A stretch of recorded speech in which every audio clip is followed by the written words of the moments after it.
I trusted my sister with my daughter's future. And she spent it on strip mall real estate in Dayton, Ohio. That's the version I can say out loud now without my voice cracking. Took me about 4 months to get there. But let me back up, because you need to understand what this actually felt like. Not the headline version, not the courtroom version, but the version where I'm sitting at my kitchen table at 2 a.m. staring at bank statements that don't make sense, and my whole body goes cold.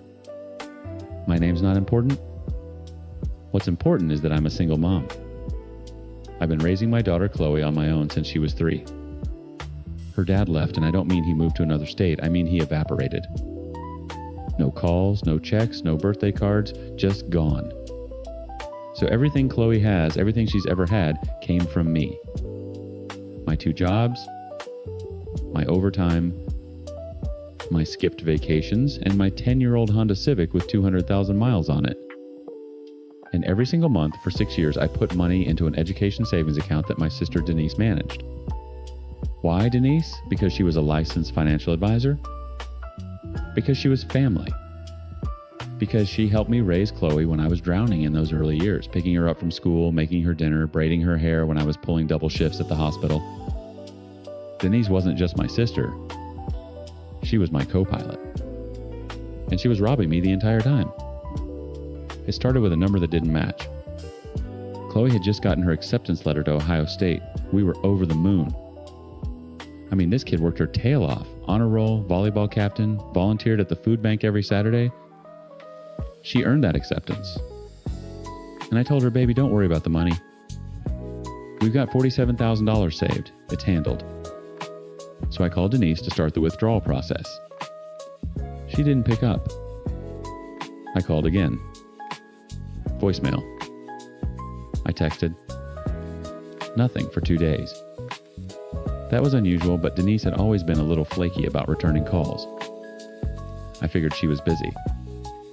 So I logged into the account myself. I had the credentials somewhere in an old email. Denise had set it up years ago, and I'd never really checked it because, honestly, why would I? She sent me quarterly summaries. Everything always looked right. When the dashboard loaded, I saw the balance. $4,211. I stared at it. I refreshed the page. I logged out and logged back in. I thought there had to be a system error, a glitch, something. $47,000 doesn't just disappear. But then I clicked on the transaction history, and my stomach dropped through the floor. Withdrawals. Dozens of them. Going back 6 years. 2,000 here, 3,500 there, sometimes 5,000 at a time. All transferred to an account I didn't recognize. The descriptions were vague: fund reallocation, portfolio adjustment, administrative transfer. Professional sounding language designed to look routine if anyone ever glanced at it. But it wasn't routine. It was theft. I called Denise again. This time she picked up on the first ring like she'd been waiting. And before I could even finish my sentence, she said, I can explain. Those 3 words, I can explain, the universal confession disguised as a request for patience. She told me she'd been investing in real estate. A couple of rental properties, a small commercial space near Kettering. She said the market was about to turn, that she was going to double the money and put it all back before Chloe ever needed it. She called it borrowing. She actually used that word. Borrowing.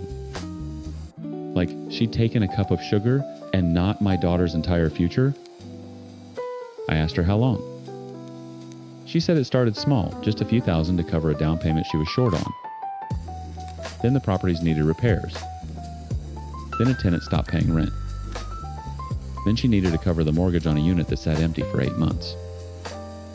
One bad decision, funded by another bad decision, funded by another, all of it pulled from an account that belonged to a 17-year-old girl who had no idea any of it was happening. I asked her if the quarterly statements she'd been sending me were real. She went quiet. They weren't. She'd been fabricating them, creating fake PDFs with made-up numbers for 6 years. My sister sat across from me at Thanksgiving dinner, watched Chloe talk about her college plans, and said nothing. She bought Chloe a graduation dress last spring, and smiled for the photos, knowing full well she'd gutted the account that was supposed to pay for the thing Chloe was graduating toward. I didn't scream. I didn't cry. I just hung up the phone and sat in my kitchen in total silence for probably 45 minutes. Then I cried so hard I thought I was going to be sick. The next 2 weeks were the worst of my life. I consulted a lawyer. He told me I had a strong case breach of fiduciary duty fraud, possibly criminal charges. He also told me it would take months, maybe a year, and that even if I won, I'd be collecting from someone who was clearly broke. Denise's properties were underwater. She had liens. She was leveraged up to her eyeballs. There was no pot of gold at the end of this lawsuit. Just wreckage. And then there was the family angle. Our mother, who's 73 and in poor health, called me crying after Denise apparently told her some sanitized version of events. Mom begged me not to press charges. She said it would kill her. She said Denise made a mistake. She said family doesn't do this to family.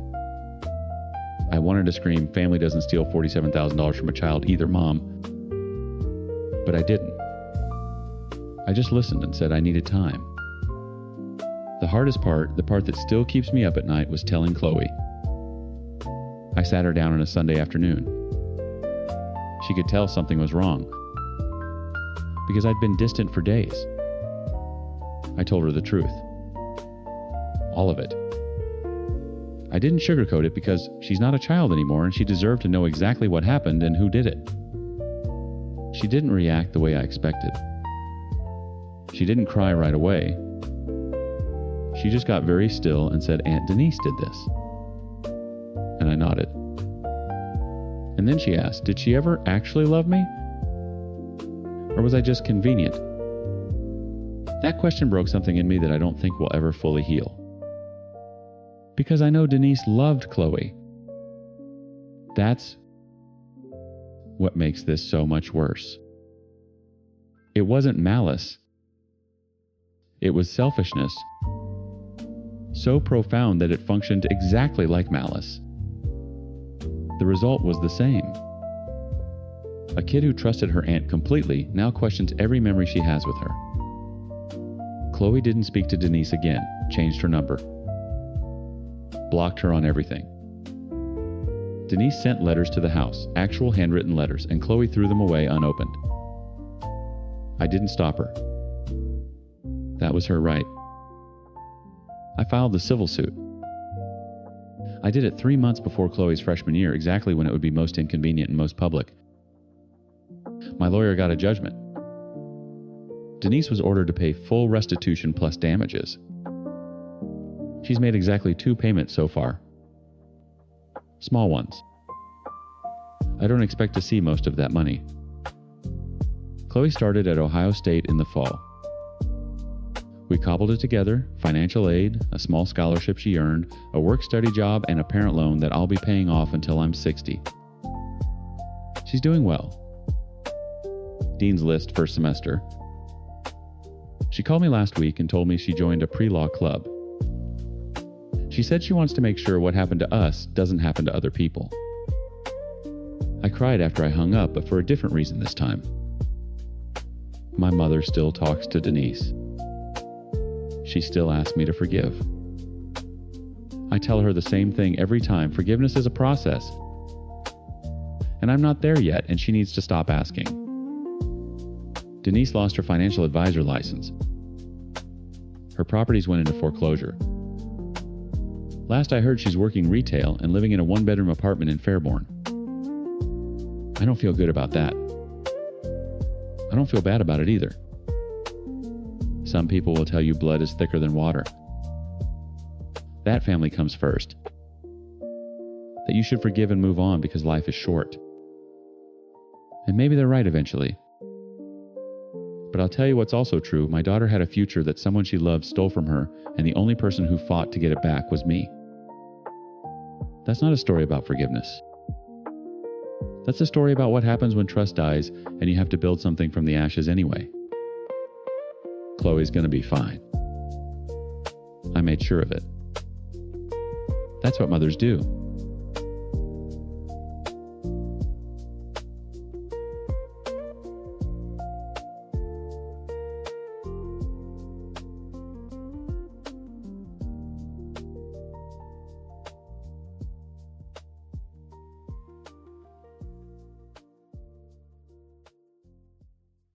I trusted my neighbor for 11 years. 11 years of lending him tools waving across the drive, watching his kids grow up alongside mine. And the entire time, every single night, he was creeping onto my property at 3 a.m. and draining petrol from my work van. But that's not even the part that broke me. The part that broke me was finding out half the street already knew. Let me take you back. My name's Craig. I'm 43. I live in a cul-de-sac in North Leeds, one of those quiet estates where everyone's got a wheelie bin schedule and a Christmas lights rivalry. I'm a plumber, self-employed. I drive a white transit van that I need every single day to earn a living. It's not glamorous, but it feeds my 2 girls and keeps the mortgage paid. For about 18 months, I'd been noticing my fuel gauge didn't add up. I'd fill the tank Monday morning, and by Wednesday it'd be lower than it should have been. Not dramatically. Just enough to make me think I was going mad. I mentioned it to my wife Laura, and she said I was probably just driving more than I thought. Fair enough. I let it go. Then the fuel prices went through the roof. We're talking 160, 170 quid to fill that van. And suddenly the discrepancy wasn't just annoying, it was costing me real money. So I did what any normal person would do in 2024. I bought a Ring doorbell camera, fitted it on a Saturday afternoon, angled it so it covered the front of the house and the driveway where I parked the van. I wasn't even thinking about theft, honestly. I just wanted to see if the neighborhood cats were the ones knocking over my recycling. Monday morning, I sat down with a coffee before the girls woke up and scrolled through the overnight footage. And there he was. Dave, my next door neighbor. The bloke I'd had barbecues with. The bloke whose dog I'd watched when he went to Tenerife. At 3:07 a.m., clear as day, under the motion-activated light, crouched beside my van with a length of rubber tubing and a jerry can, siphoning petrol out of my tank like it was the most natural thing in the world. He wasn't even wearing a mask. Wasn't even rushing. He moved with the casual confidence of a man who'd done this hundreds of times. And based on what I found out later, he had. I didn't say anything that day. I watched the footage again. Then I checked Tuesday night. Same thing. 3:11 a.m. Same tubing, same jerry can. Wednesday, 3:04 a.m. Every single night.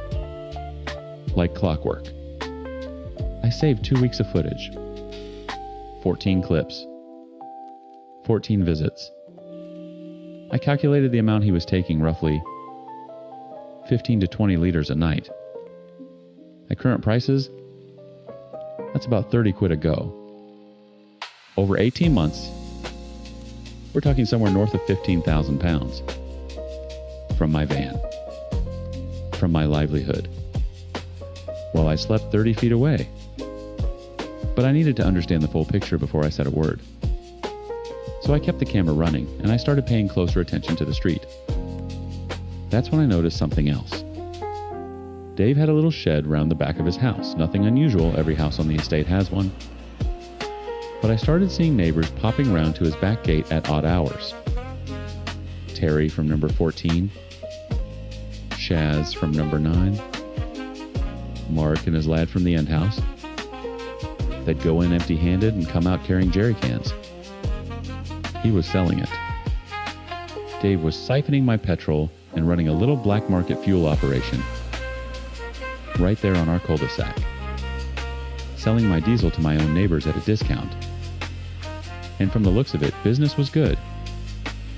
I told Laura everything on a Friday night after the girls were in bed. She went white, then she went red. Then she wanted to call the police immediately. I said no. Not yet. I wanted to look Dave in the eye first. I needed to understand how a man I'd considered a friend could do this to me for nearly 2 years without a flicker of guilt. Saturday morning. Bright and dry. I walked out onto the driveway with my phone in my back pocket recording. Dave was washing his car, a BMW X3 by the way, which I'd always wondered how he afforded on a warehouse supervisor's salary. Now I knew. Dave, I said, just his name. Nothing else. He looked up, smiled.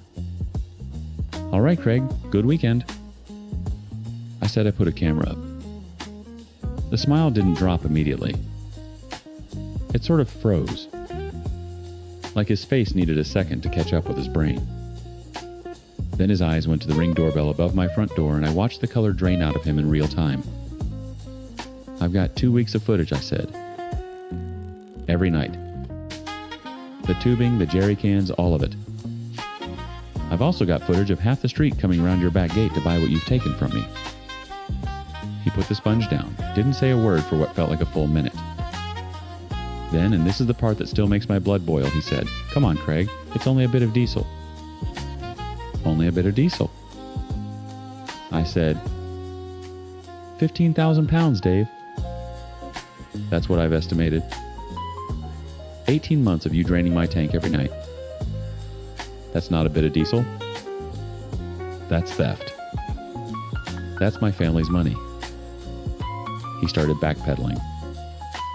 Said it hadn't been going on that long. Said he'd only done it a few times. I pulled out my phone and played him the footage right there on the driveway. His face at 3 a.m. illuminated perfectly, tubing in his mouth, sucking petrol like a man with no shame. That's when his wife Karen came out. And that's when it got loud. Karen started screaming at me. Not at Dave, at me. Saying I was trying to ruin their family. Saying I was a snitch. Saying everyone on the street does bits and pieces, and I should stop being so precious about a splash of fuel. A splash of fuel. 15,000 pounds. My ability to do my job. Then Terry from number 14 appeared. He'd heard the shouting. He walked over, and "I'll never forget this," he said to me. "Craig, mate, just leave it. It's not worth the hassle." I looked at him and said, "You've been buying my stolen petrol from him, Terry."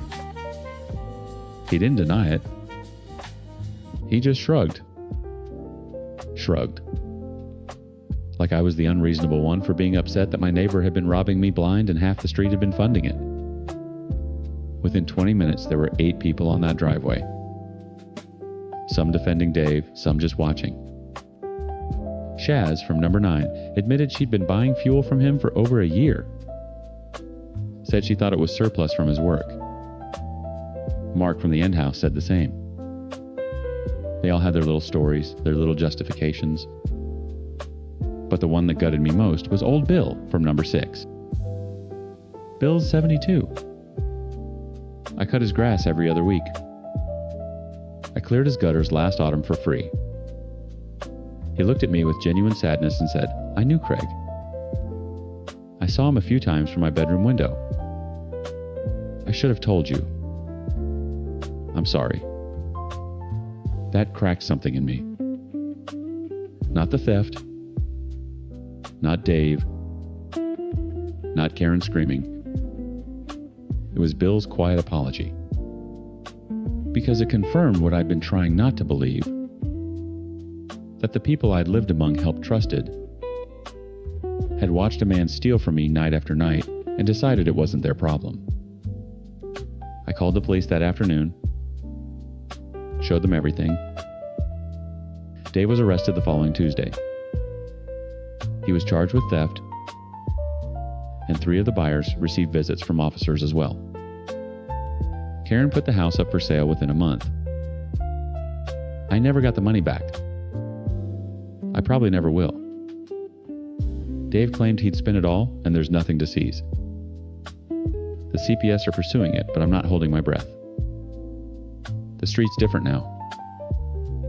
Quieter. People don't wave as much. Some of them blame me, if you can believe that. Like I'm the one who fractured the community by having the audacity to notice I was being robbed. Laura says we should move. Maybe she's right. But part of me refuses. I didn't do anything wrong. I went to work, came home, loved my family, and trusted my neighbors. And every single one of them let me down. I still check the Ring footage every morning. Old habits, I suppose. But the driveway's always empty now. Funny how that works. You put a camera up and suddenly everyone remembers how to behave.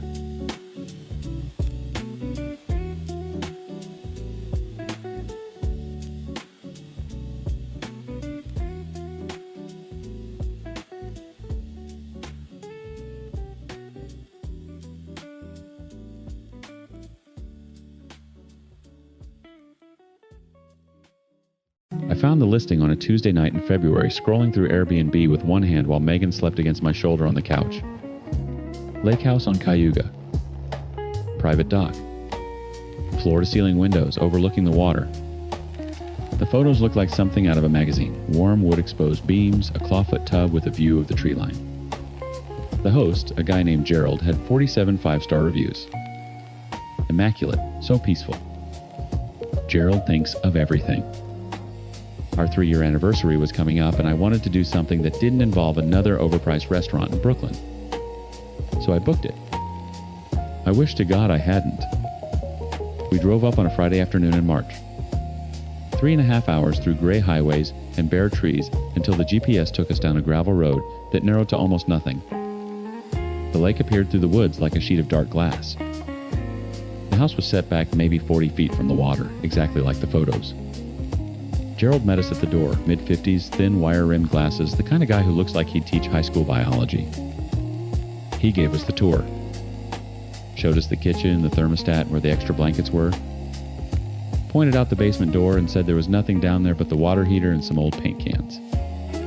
He shook my hand, told us to enjoy our stay, got in his Subaru and drove away. Or so we thought. The first night was perfect. We cooked pasta, drank a bottle of wine, sat on the dock, wrapped in a blanket, and watched the stars come out over the lake. We went to bed around midnight. I slept like the dead. When I woke up Saturday morning, Megan was already in the kitchen making coffee. She mentioned almost as a throwaway that her suitcase zipper was on the wrong side. She always zips left to right. It was zipped right to left. I told her she probably just forgot. She shrugged. We moved on. Saturday was good. We hiked a trail along the ridge, came back, took a bath in that clawfoot tub, read our books. Normal anniversary stuff. That night I opened a bag of chips we'd brought and noticed it was already open. The seal was broken. I figured I'd done it absent-mindedly when we unpacked the groceries. Sunday morning, Megan's suitcase was rezipped wrong again. This time, she didn't shrug. She sat on the edge of the bed and stared at it for a long time. "Someone's been in here," she said. "Meg, come on. We're in the middle of nowhere." I zip it the same way every single time. Left to right. This is the second morning. I check the front door. Locked. Check the windows. All latched. Check the back door. Locked from the inside. I told her there was no way anyone had been in the house. But she started paying attention to everything after that. And that's when things began to unravel. Monday morning, our last full day, she woke me up at 6. Her face was pale. She pulled me into the bathroom and turned on the faucet so the water was running. I thought she was losing it. Then she whispered, "The bananas." We'd bought a bunch of 5 bananas on Friday. We'd each eaten one. There should have been 3 left. There were 2. And her suitcase was rezipped wrong for the 3rd time. She'd placed a tiny piece of tape on it the night before a trick she'd read about somewhere. The tape was broken. I felt something cold settle into my chest. She pulled out her phone and showed me that she'd been taking photos of the kitchen counter every night before bed. In the photo from last night, the dish towel was draped over the oven handle. This morning, it was folded on the counter. A chair at the kitchen table was pulled out slightly, maybe 2 inches from where it had been. "Someone is coming in here while we sleep," she said. And I believed her. We searched the house. Every closet, every cabinet. I went down to the basement, even though Gerald said there was nothing there. Water heater, old paint cans, concrete walls, But Megan came down after me, and she's more observant than I am. She's always been more observant than I am. She pointed to the far wall. There was a shelf unit, the kind you get at Home Depot, metal frame pressboard shelves loaded with old cans of stain and turpentine. But the dust pattern on the floor was wrong. There were faint arc marks in the dust, like the shelf had been swung open and closed. Repeatedly. I grabbed the shelf frame and pulled. It swung out on hidden hinges like a door. Behind it was a room, maybe 8 by 10 feet. A cot with a sleeping bag on it. A mini fridge humming quietly. A folding table with 2 monitors showing live feeds, our bedroom, the living room, the kitchen, the bathroom. All 4 rooms. Grainy but clear. There were timestamps running in the corner of each feed. I could see our empty bed on one screen. The kitchen where we'd just been standing on another. On the table next to the monitors was a half-eaten banana. Megan made a sound I'd never heard come out of her before. Not a scream, more like the air being punched out of her lungs. I grabbed her hand and we ran upstairs. I wanted to leave immediately, but she stopped me. She was shaking, but she had her phone out. She started filming. She went back down those stairs and filmed everything, the hidden room, the monitors, the cot, the food. She filmed the pinhole cameras we found afterward, tiny glass dots embedded in the ceiling of every room, painted over to blend with the drywall. She filmed the shelf on its hinges. She filmed all of it. Then she did something I wouldn't have thought to do. She sat in the car with the doors locked and started going through every single review on Gerald's listing. 47 reviews, all 5 stars. But she noticed something. She started clicking on the reviewer profiles. Most of them were couples. And about a dozen of those profiles were now deactivated. No photo, no other reviews, no activity. Ghost accounts. She scrolled back to a review from 14 months ago, left by a couple named Jess and Tom. 5 stars. Beautiful property. Gerald is a wonderful host. She searched their names on the platform. Nothing. She searched variations on social media. She found a Facebook post from someone named Jessica Moran in Albany, posted 11 months ago asking if anyone had heard from her sister Jess and her boyfriend Tom. They'd gone on a trip upstate and stopped responding to messages. The post had 42 comments. No resolution. I called 911 from the car. I was trying to keep my voice steady, but I could hear it cracking. We waited 40 minutes for a sheriff's deputy to arrive. 40 minutes sitting in that car, watching the front door of that house, knowing there were cameras inside, still recording an empty room, knowing that man had stood at the foot of our bed while we slept. I kept thinking about the chair pulled out 2 inches. About him sitting there, in the dark, eating our food, watching us breathe. The deputy was skeptical until we showed him the footage on Megan's phone. Then his face changed. He called for backup. Within 2 hours, there were 4 cruisers and a state police forensics van in the driveway. They found Gerald's Subaru parked a quarter mile up the gravel road, tucked behind a stand of pines. He'd never left. Every time a guest checked in, he'd park up the road, walk back through the woods, and enter the basement through a hatch concealed under the back deck that we'd never even noticed. He'd been living in that room for the duration of every single booking. They arrested him that evening at a gas station 11 miles away. He'd seen the cruisers and fled on foot through the woods before circling back to his car. When they searched the hidden room more thoroughly, they found a drawer under the cot containing dozens of SD cards, each one labeled with dates and first names. Years of footage. Years of guests. They also found personal items that didn't belong to Gerald. A woman's hair clip, a man's watch, a phone with a cracked screen. They haven't confirmed publicly who those items belong to. But Jess and Tom still haven't been found. Megan and I drove back to Brooklyn that night. Neither of us spoke for the first hour. She's in therapy now. She sleeps with the lights on and checks every closet before bed. I installed cameras in her apartment, which I realize is its own kind of irony, so she can watch the feeds from her phone when I'm not home. Airbnb removed Gerald's listing within 48 hours. No public statement. No acknowledgement. Just gone. Like it never existed. Just like those guests. I think about that a lot. How easy it is to disappear from a platform. How a 5-star review can be written by someone who has no idea what happened to them yet. How a locked door means nothing if the person you're locking out is already inside. Megan's tape trick saved us. A piece of Scotch tape the size of a fingernail. That's what separated us from whatever happened to the people who came before. I don't know if I'll ever sleep soundly again. But at least I woke up.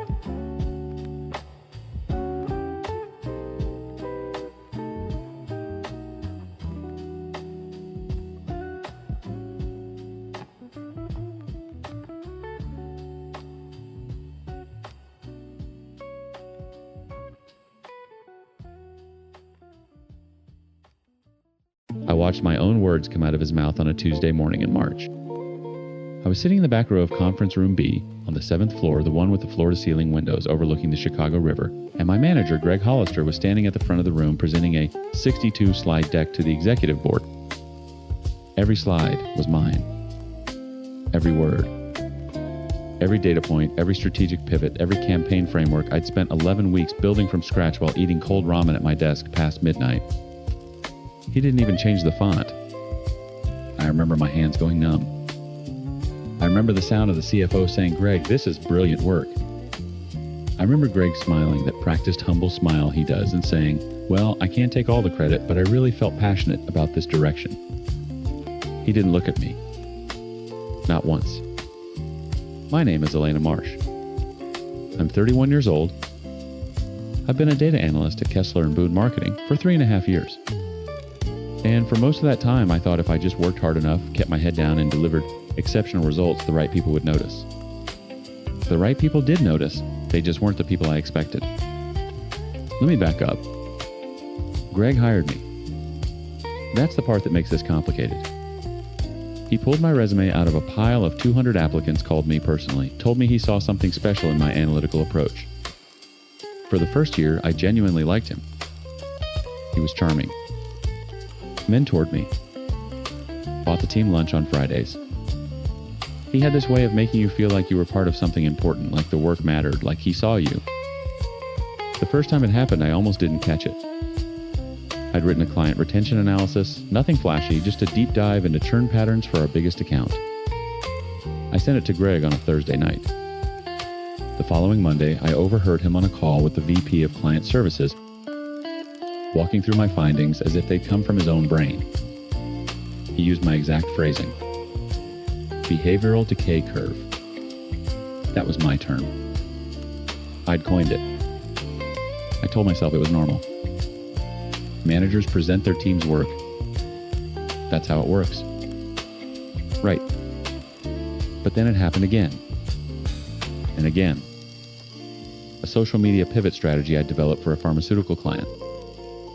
A competitive analysis framework I'd built using a methodology I'd literally invented during my master's thesis. Each time, Greg would ask me to send him my drafts for review. Each time those drafts would reappear in meetings, I wasn't invited to under his name with my fingerprints scrubbed clean. By the second year, I started keeping notes.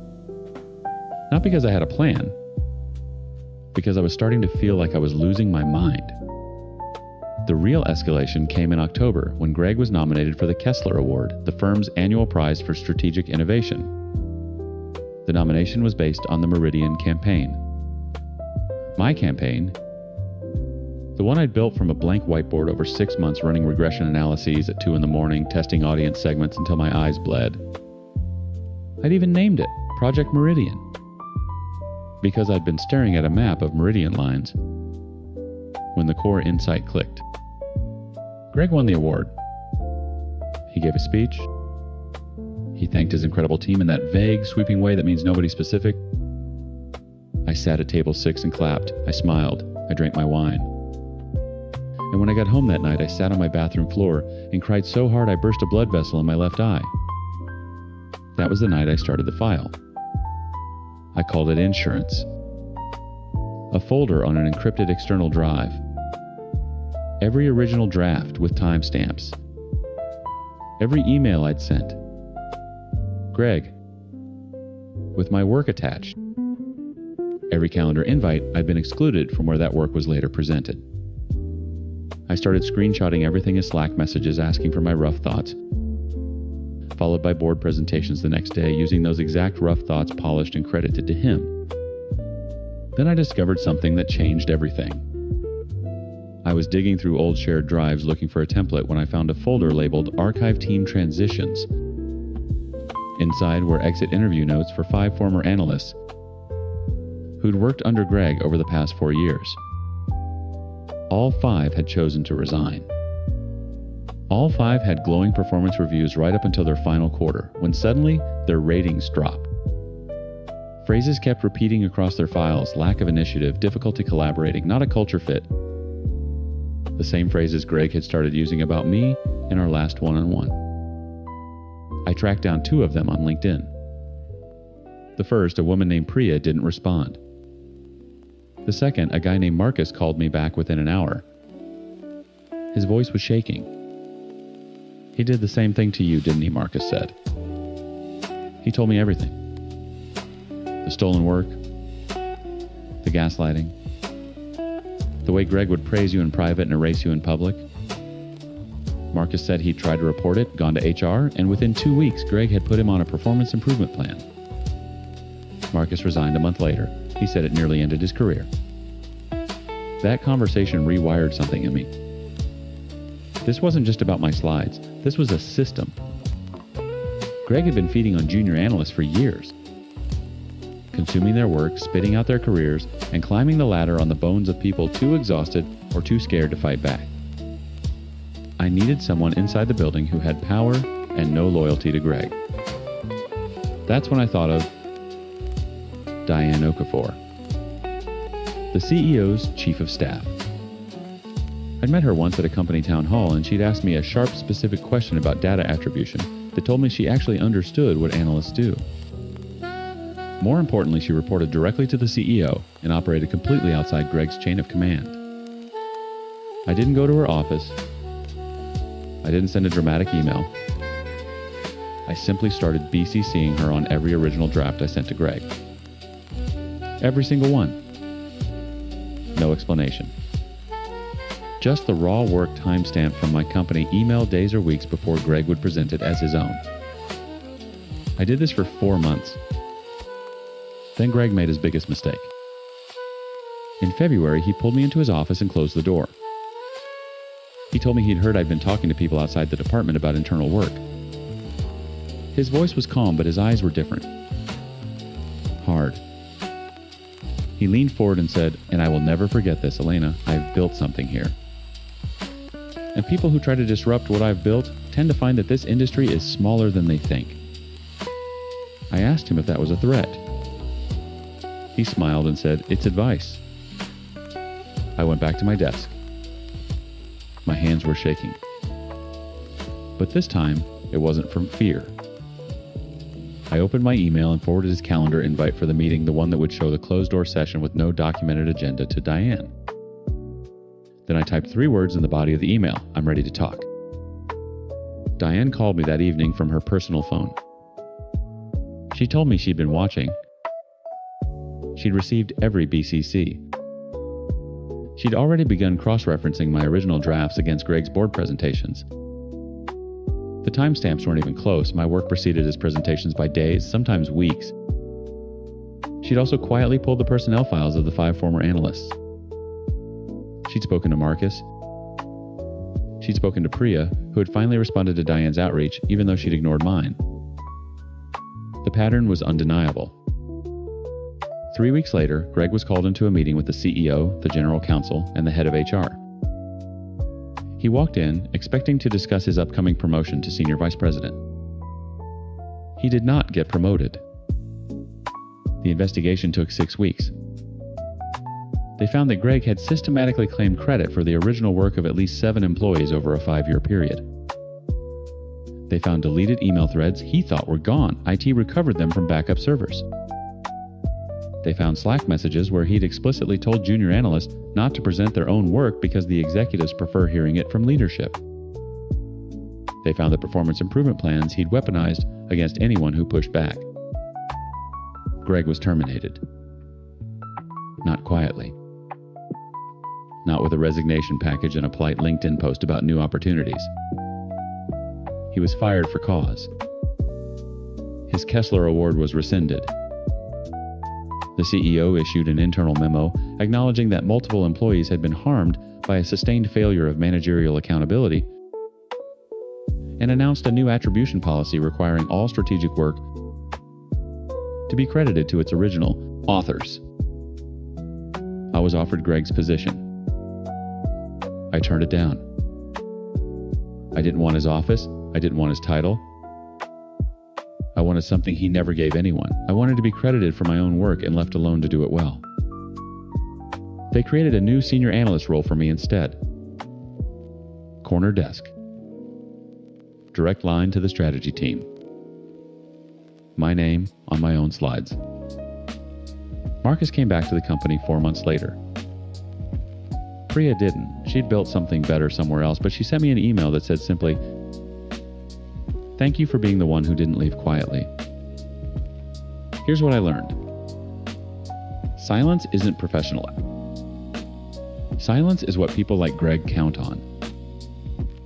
They build entire careers on the assumption that the people doing the real work will be too polite, too scared, or too tired to say anything. And most of the time, they're right. But not every time. Not this time.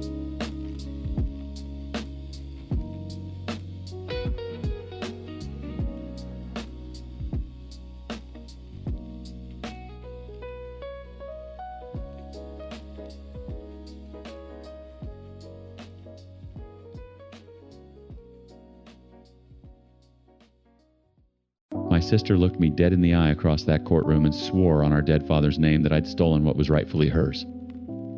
And the worst part, half the people in that room believed her. My name's Daniel. I'm 31 years old. I sort letters at the Royal Mail Depot in Kirkstall, Leeds. I wake up at 4 in the morning, I eat my lunch alone in the break room, and I go home to a 1-bedroom flat above a kebab shop on Burley Road. That's my life. That was my life. Until a solicitor in Harrogate rang me on a Tuesday afternoon and told me my father was dead. I hadn't spoken to my dad in 6 years. He left when I was 12, moved to Harrogate with a woman named Pauline, and slowly became someone I didn't know anymore. He'd call on birthdays for a while. Then he stopped. My sister Karen, she's 8 years older than me, she kept in touch with him. Or so she told me. She was always the one who'd say, "Dad asks about you," or "Dad's not well, you should ring him." I never did. And now I never could. The solicitor, a man called Mr. Hepworth, told me something that didn't make any sense. My father had left me everything. A property portfolio. 4 rental houses in Harrogate and a converted barn in Nidderdale. Total value roughly £2.3 million. I actually laughed. I thought it was a scam. I told Mr. Hepworth I needed to call him back, and then I sat on the edge of my bed for 20 minutes staring at the wall. When I told Karen, she went quiet. Not surprised, quiet. Calculating, quiet. I know the difference now. Within a week, she was at my flat with a folder. She sat at my kitchen table and spread out papers, printouts, handwritten notes. What she said were copies of letters between her and Dad. She told me there'd been a mistake. That Dad had always intended the properties to go to her. That she'd been managing them for years, collecting rent, handling repairs, keeping the whole thing running while Dad's health declined. She said the will was outdated, that Dad had drafted a newer one but never got it witnessed properly. She said I needed to sign the properties over to her, or at least agree to split them, because anything else would be, her exact word, grotesque. I told her I needed time to think. She didn't like that. 2 days later, I got a call from a debt recovery firm claiming my father owed £38,000 to a private lender. Then another call about an outstanding tax bill on one of the Harrogate properties. Then a letter hand-delivered to my flat from a man I'd never heard of claiming Dad had verbally promised him the barn in Nitterdale in exchange for care work. All of it, every single piece of it, led back to Karen. I didn't figure that out immediately. I'm not clever like her, but Mr. Hepworth was. He told me the debt recovery firm was connected to a company Karen's husband ran. The tax bill had already been settled 2 years prior, Karen had just recycled the paperwork, and the man claiming the barn, he was Karen's ex-boyfriend's brother. It was all fabricated. Every document, every claim, every tearful phone call she made to our cousins telling them I was stealing from her. She filed a caveat with the probate court. That meant everything froze. No inheritance, no access, nothing. And then she submitted what she claimed was a later will, one that left everything to her. Mr. Hepworth had a handwriting expert examine it within the week. The signature was forged. Not even a particularly good forgery. She'd traced it from a birthday card. But Karen didn't stop. She weaponized the family. Aunts, uncles, cousins, people I hadn't spoken to in years suddenly had opinions. Karen told them I'd abandoned Dad, that I didn't deserve a penny, that I was a selfish loner who only showed up when there was money involved. My Aunt Denise left me a voicemail calling me a disgrace. My cousin Paul sent me a Facebook message saying I should be ashamed of myself. None of them had any idea what Karen had actually been doing. None of them asked me for my side. I started going through Dad's records. Mr. Hepworth had given me access to the boxes of paperwork found in Dad's house. Bank statements, letters, receipts, notebooks. I spent every evening after my shift sitting on the floor of my flat reading through the life of a man I barely knew. And that's when I found the real story. Dad had kept a journal. Not every day, sometimes weeks would pass between entries, but enough. Enough to piece together what happened. Karen had been siphoning rent money from the properties for at least 4 years. She'd set up a separate bank account, redirected tenant payments, and told Dad the properties were underperforming. She convinced him to give her power of attorney when he was first diagnosed with vascular dementia. She used it to take out a loan against one of the Harrogate houses. £45,000. Dad never saw a penny of it. But here's the part that broke me. Dad found out. 18 months before he died, he found out everything. One of the tenants contacted him directly about a rent increase. Karen had imposed money that was going straight into her account. Dad confronted her.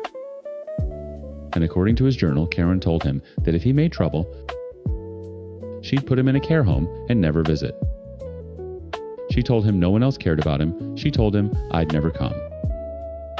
And for a while, he believed her. But then he went to a solicitor. Quietly. On his own. He revoked Karen's power of attorney. He changed his will. He left everything to me, not because he thought I was a better person, but because he knew Karen would strip it all away if she got the chance. He wrote in his journal, "Daniel doesn't know me, but he's honest. Karen knows me too well, and she's not." The last 6 months of his life, he was alone. Karen had stopped visiting once she realized she'd lost control. Pauline had died 2 years earlier. Dad had carers coming in 3 times a day. And he sat in that house in Harrogate with his notebooks and his tea, and he waited. He wrote about the garden. He wrote about a cat that kept visiting his back step. He wrote about wishing he'd been a better father. He wrote about me. I sat on my kitchen floor and I cried until my chest hurt. For a man I hadn't spoken to in 6 years, for a man I'd convinced myself didn't care, for a man my sister had isolated and exploited and then abandoned when he stopped being useful. The probate hearing lasted 2 days. Karen showed up with a solicitor she couldn't afford and a story she couldn't sustain. She presented her forged will. She presented the fabricated debts. She presented 3 character witnesses, family members who admitted under cross-examination that everything they knew about the situation had come from Karen. Mr. Hepworth presented the handwriting analysis. He presented Dad's bank records. showing the siphoned rent. He presented the revoked power of attorney, and he presented the journal. Karen's solicitor asked for an adjournment. The judge denied it. When the ruling came down, the judge didn't just validate Dad's will. He referred Karen's forged documents to the police. He used the word systematic. He used the word predatory. He said my father had been the victim of financial abuse by his own daughter and that the court had a duty to name it plainly. Karen didn't look at me when it was over. She walked out of that courtroom with her husband, got into their car, and drove away. I haven't heard from her since. I've heard from Aunt Denise, though. She rang to apologize. I let it go to voicemail. I own those properties now. 4 houses in Harrogate and a barn in Nitterdale. I've kept the same letting agent Dad used. I still work at the depot 3 days a week because I don't know what else to do with my mornings. Last weekend, I drove to Dad's house. I sat in his kitchen. I found the back step where the cat used to visit. I sat there for an hour in the quiet and I tried to know him. I think he'd have liked that. I think that might have been enough.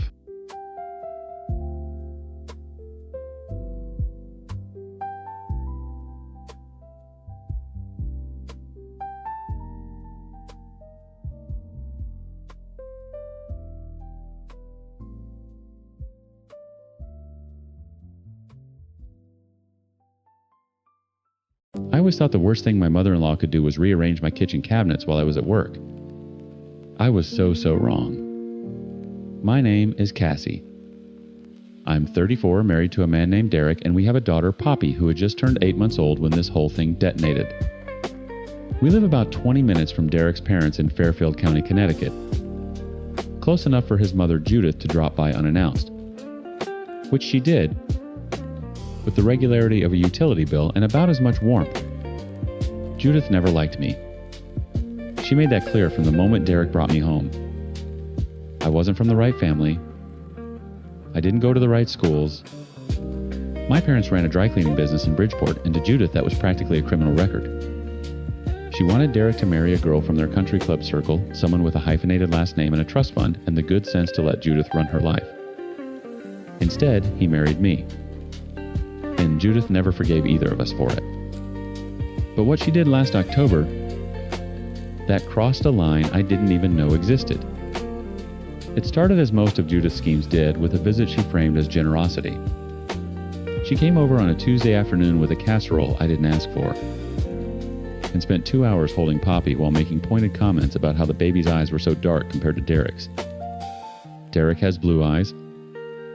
Poppy has brown. I have brown eyes. That's how genetics works. But Judith had apparently been doing her own research, the kind you do at 2 a.m. on forums where bitter people validate each other's worst impulses. I didn't know it at the time, but during that visit while I was in the bathroom, Judith took Poppy's pacifier right out of the diaper bag. Just slipped it into a Ziploc she'd brought with her. She'd already ordered one of those home DNA ancestry kits, the kind that also does paternity matching if you add a second sample. She swabbed herself, swabbed the pacifier, and mailed the whole thing off. Her plan, as she later admitted, was simple.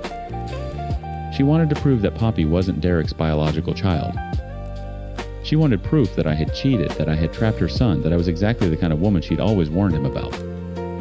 She wanted to hand him the results at Thanksgiving in front of the whole family and watch my life fall apart over cranberry sauce and stuffing. She got results all right. But they didn't say what she expected. The kit confirmed that Poppy was biologically related to Judith. Grandmother and granddaughter, clear match. But there was something else in the results. Something Judith hadn't anticipated.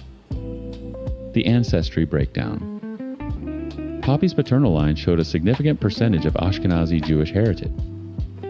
Judith's family is Irish Catholic. Her husband Gerald claimed pure English stock going back to the Mayflower. He had a framed family tree in his study.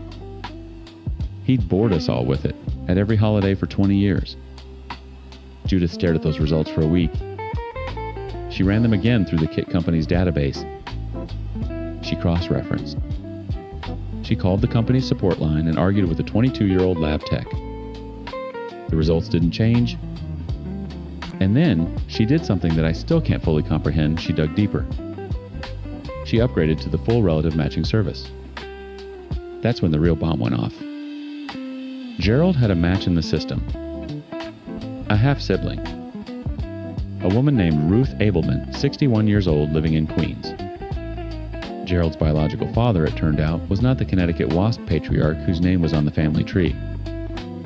His biological father was a man named Solomon Katz, who had a brief affair with Gerald's mother in 1958 and never knew he'd fathered a child. Gerald's mother had taken that secret to her grave. Gerald himself apparently had no idea. Or maybe he did. That part's still unclear.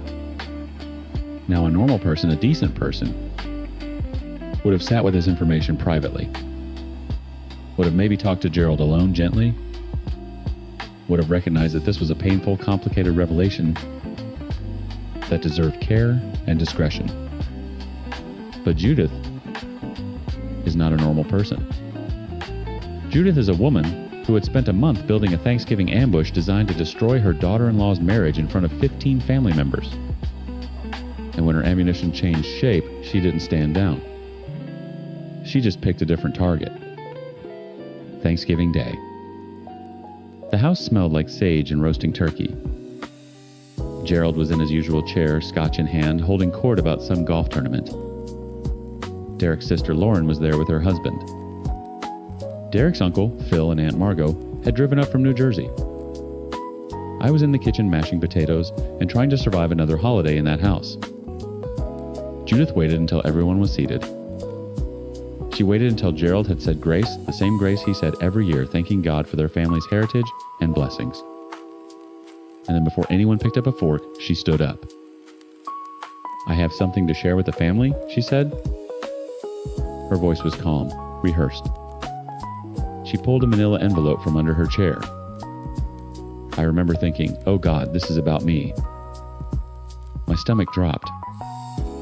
I looked at Derek, and he looked confused. "I took it upon myself to do some genetic testing," Judith said. I had concerns about Poppy's parentage. Derek's face went red. "Mom, what the hell?" "Let me finish." She held up her hand. "The results confirm that Poppy is indeed your daughter, Derek." "Congratulations." She didn't look at me. But they also revealed something else. She turned to Gerald. And the room went silent in a way I've never experienced before. Not quiet, but vacuum sealed. Like all the air had been sucked out. "Gerald," she said, "your mother lied to you. Your father was not Richard Whitfield. Your biological father was a Jewish man from Brooklyn named Solomon Katz. You have a half-sister named Ruth. She's alive. She lives in Queens." Gerald didn't move. He sat there with his scotch glass frozen halfway to his mouth, and his face did something I'll never forget. It crumbled. Not dramatically. It just sort of collapsed inward like a building being demolished in slow motion.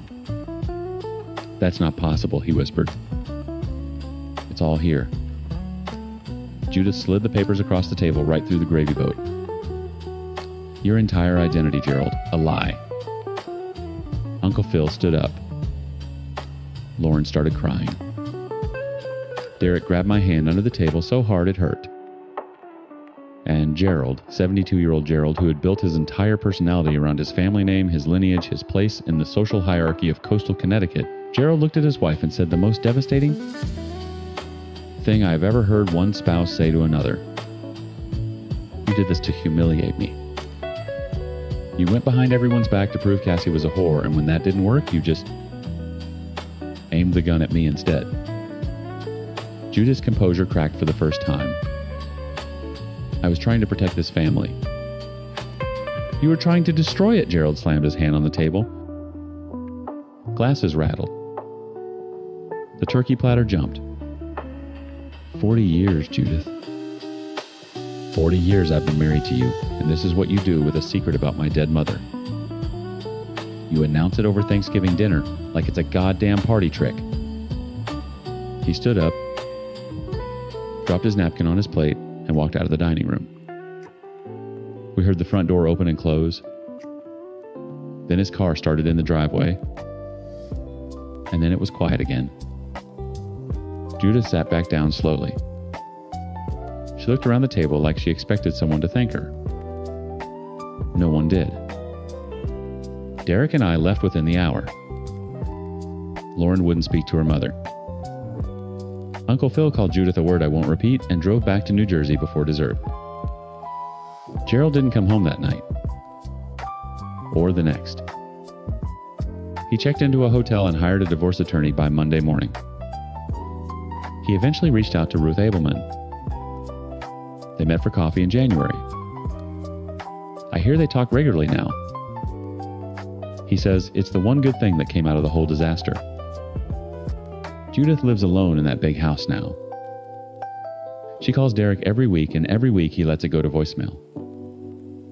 She sent Poppy a birthday card in March. Derek threw it away unopened. I almost felt bad about that. Almost. She wanted to blow up my family. She blew up her own instead. And Poppy's fine. She's walking now, getting into everything, laughing at the dog. She has no idea that her grandmother once stole her pacifier to try to prove she was illegitimate. I hope she never finds out. But if she does, I'll tell her the truth that the people most obsessed with bloodlines and purity and who belongs where are usually the ones with the most to hide. Every single time.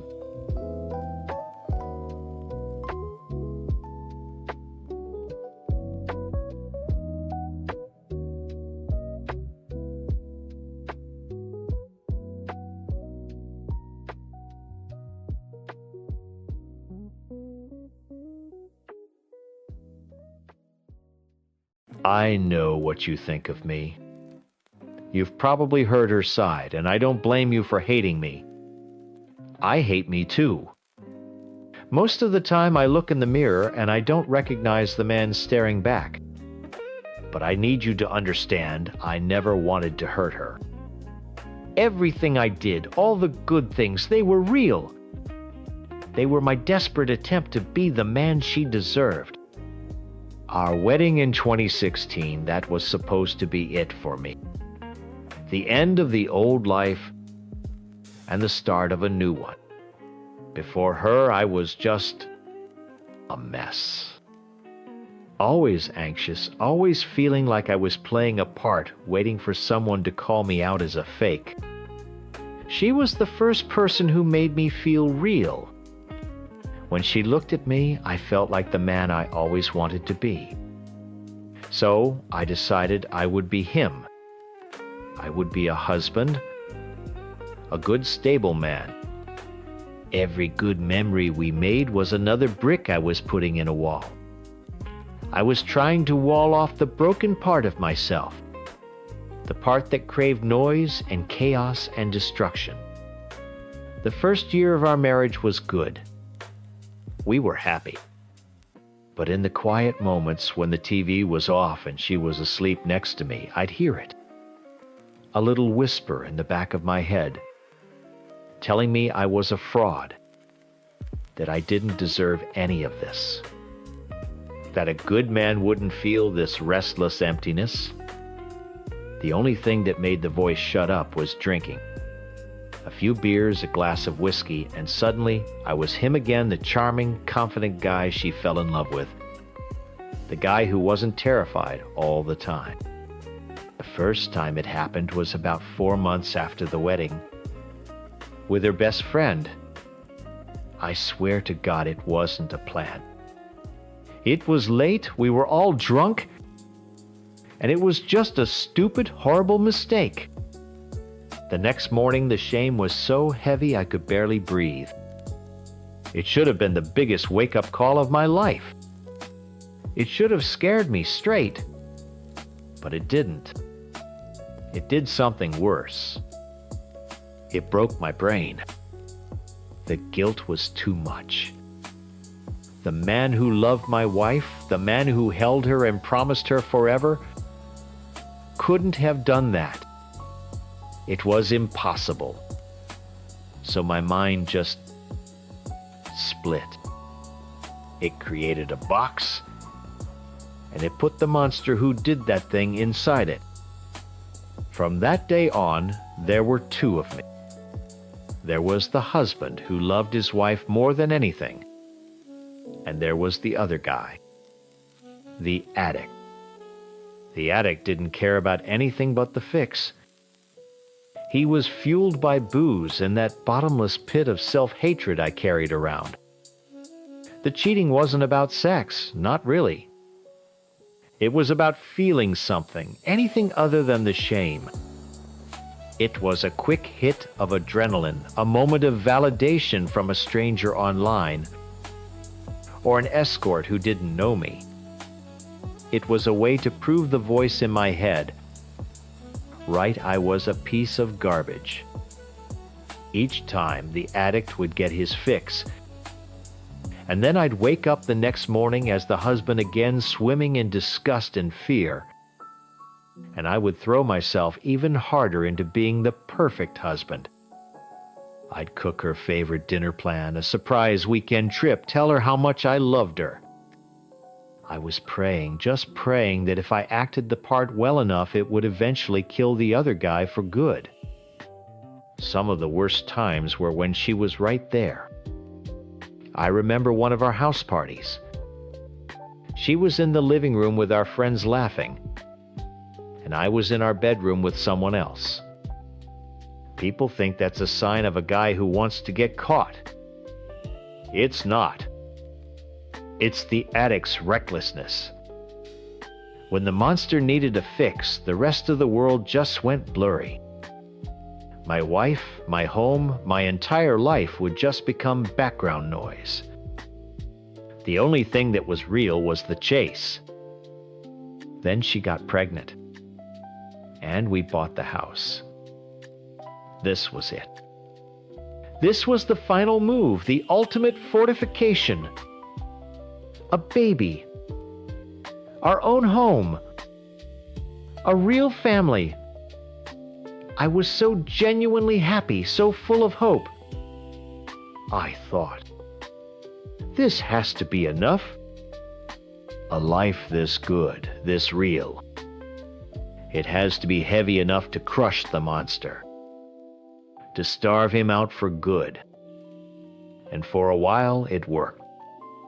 The voice went quiet. I wasn't drinking as much. I was just focused on her, on the baby, on painting the nursery and building the crib.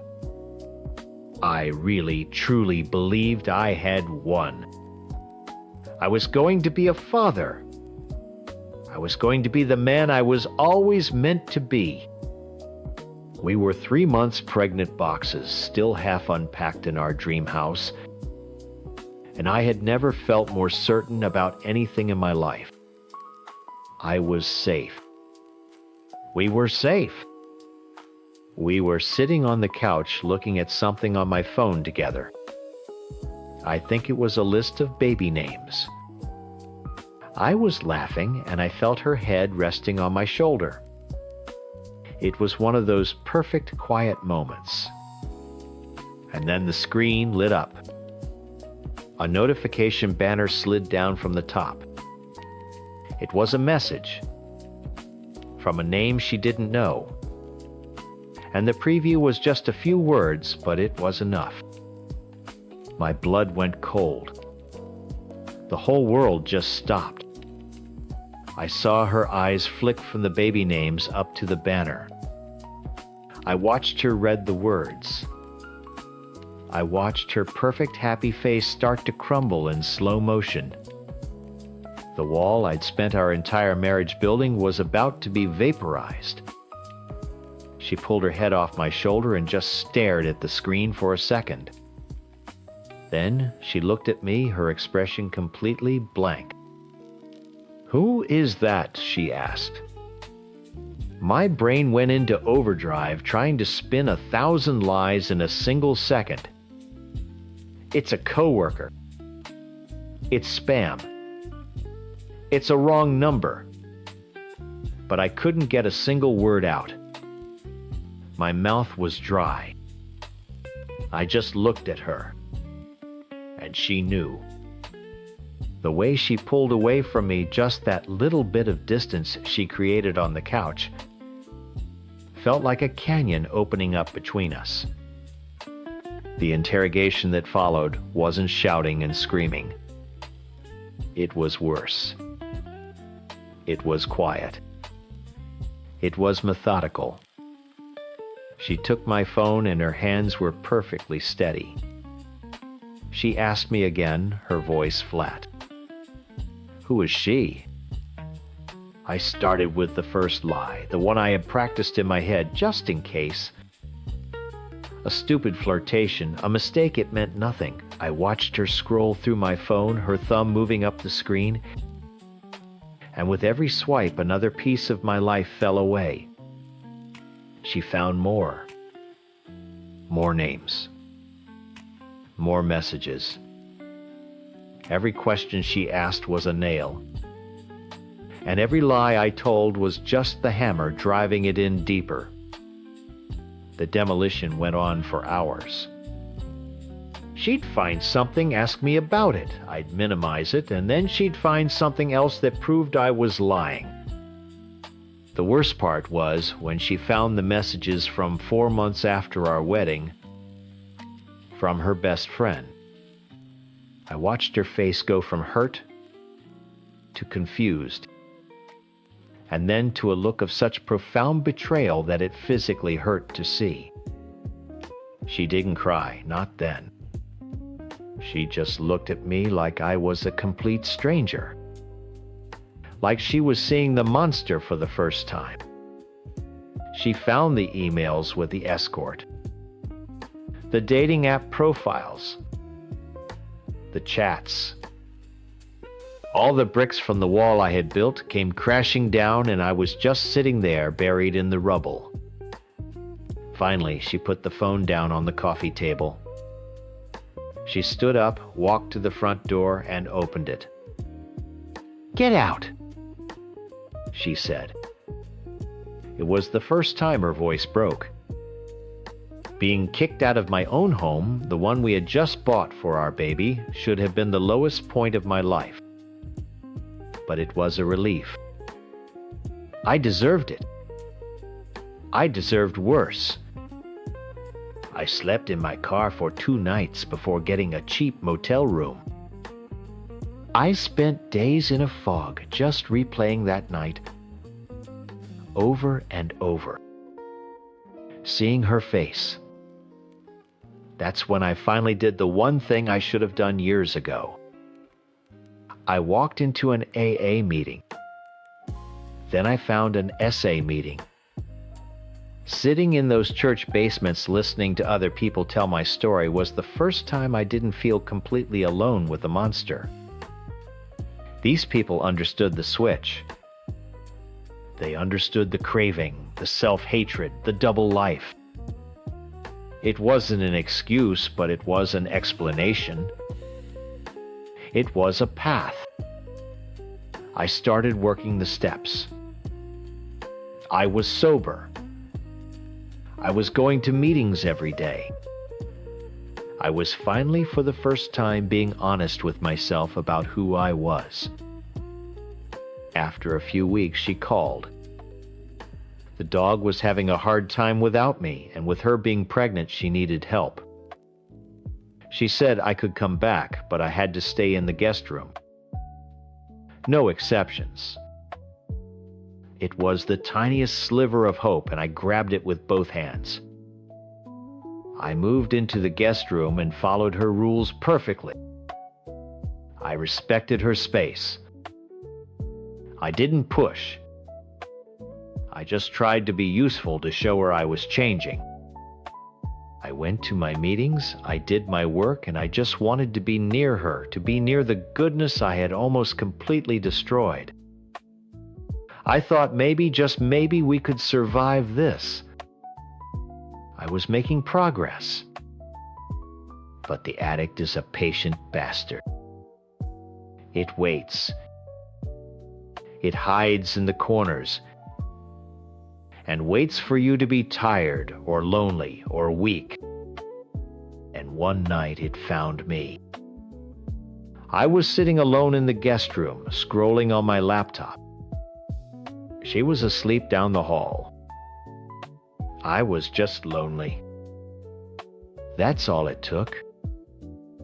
I wasn't even looking for anything. I was on LinkedIn, for Christ's sake.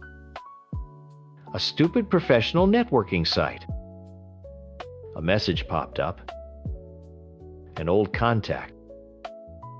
And the conversation just turned. The switch flipped. It was fast, almost instant. The monster took over, and before I really knew what was happening, it was done. An online relapse. The shame was immediate and crushing. It was 10 times worse than before because this time I knew better. I was in recovery. I was supposed to be getting well. I hid it. I deleted the messages and shut the laptop, my heart pounding. I told myself it was a one-time slip. A mistake.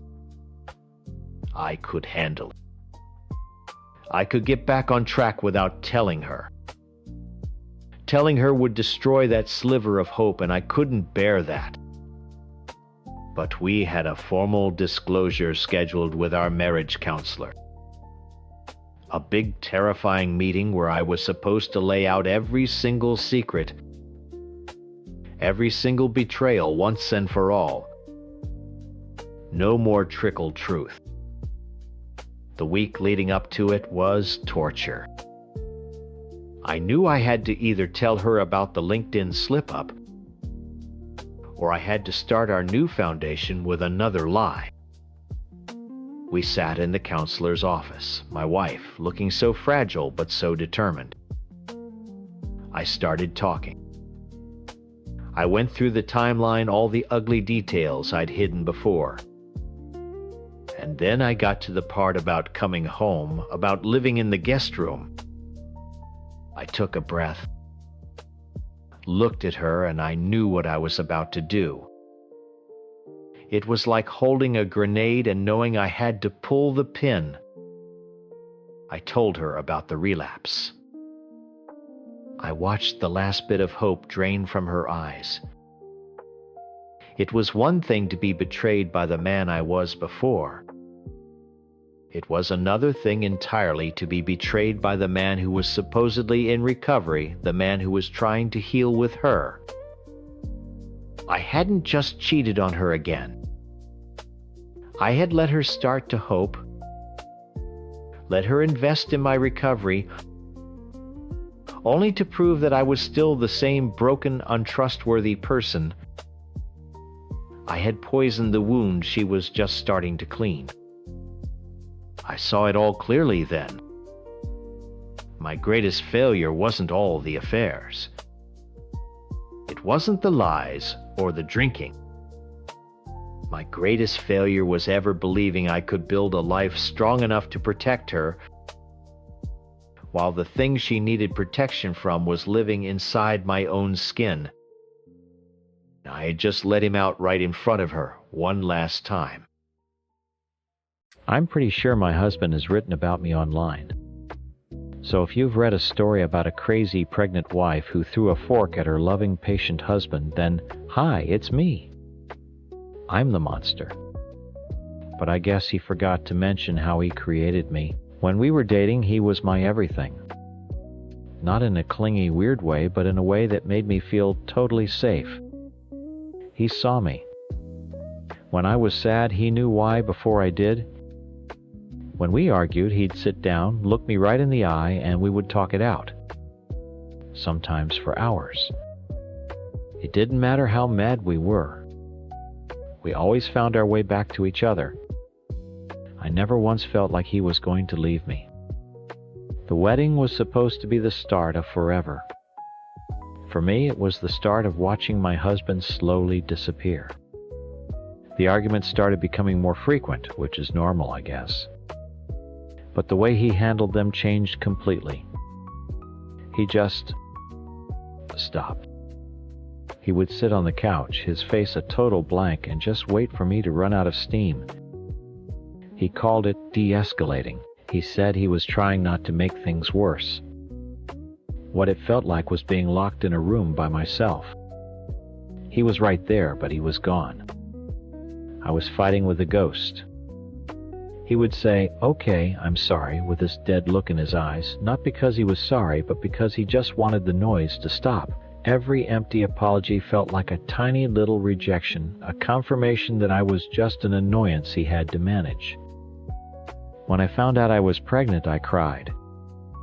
Not just because I was happy, but because I was so relieved. I thought, this will fix it. This will bring him back. A baby is real. It's permanent. It's a piece of both of us. He can't check out on this. He can't disappear on our child. And for a little while I was right. He was so happy. He held me and kissed my stomach, and for the first time in a long time I felt the man I married was actually in the room with me again. That feeling didn't last. Pregnancy wasn't some beautiful glowing experience for me.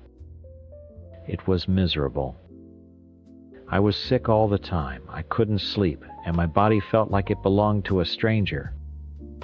On top of that, the depression I fought so hard to beat back when I was a teenager came roaring back. It felt like my own brain was attacking me and all the hormones were giving it extra ammunition. I've never felt so alone or out of control in my entire life. All I wanted was my husband. I just needed him to hold me to see I was struggling and to tell me we'd get through it. Instead, he pulled away even more. His disappearing act got worse. If I was too sick to do the dishes, the one dirty plate I left in the sink was proof that I was failing. If he came home and immediately put on his headphones to play video games, it felt like he was escaping to a world where I didn't exist. He had his escape, but I was trapped in this body with this screaming in my head, and I had nowhere to go. So I got louder. I know I did. I would yell, I would cry, I would beg him to just look times at me to talk to me. I just wanted a reaction. I wanted him to get angry, to fight back, to show me there was still someone in there who cared enough to argue. But I got nothing. Just the same placid, empty stare. I felt like I was drowning, and he was standing on the beach calmly watching the tide pull me under. The night of the fork incident, I can't even remember what the argument was about. It doesn't matter. It was the same argument we always had, me screaming to be seen and him sitting there like a stone statue. I was so desperate. I felt like I was invisible, like my voice wasn't making a sound. I needed to do something that would make a noise loud enough to break through the wall he had built around himself. I saw the fork on the end table next to me, and I just grabbed it and threw it in his direction. I wasn't trying to hit him, not really. I just needed to make something happen. It hit him on the cheek right below his eye. It left a small scratch. And for the first time in months, his expression changed. The blank look was gone. He looked at me and he was scared. Genuinely afraid. Of me. In that moment I saw what he saw, a monster. And a part of me just broke. After that he started actually leaving. He'd say, "I can't deal with this," and go to his parents' house for the night. Sometimes for 2 nights. He called it giving us space, but I knew what it was. He was practicing. He was trying on a new life without me in it. And it was getting more and more comfortable. The final nail in the coffin for me was when he sat me down a few weeks ago. He had this serious look on his face, and I thought, okay, this is it. He's going to talk to me. He's finally going to engage. Instead, he told me he thought I needed to see a psychiatrist.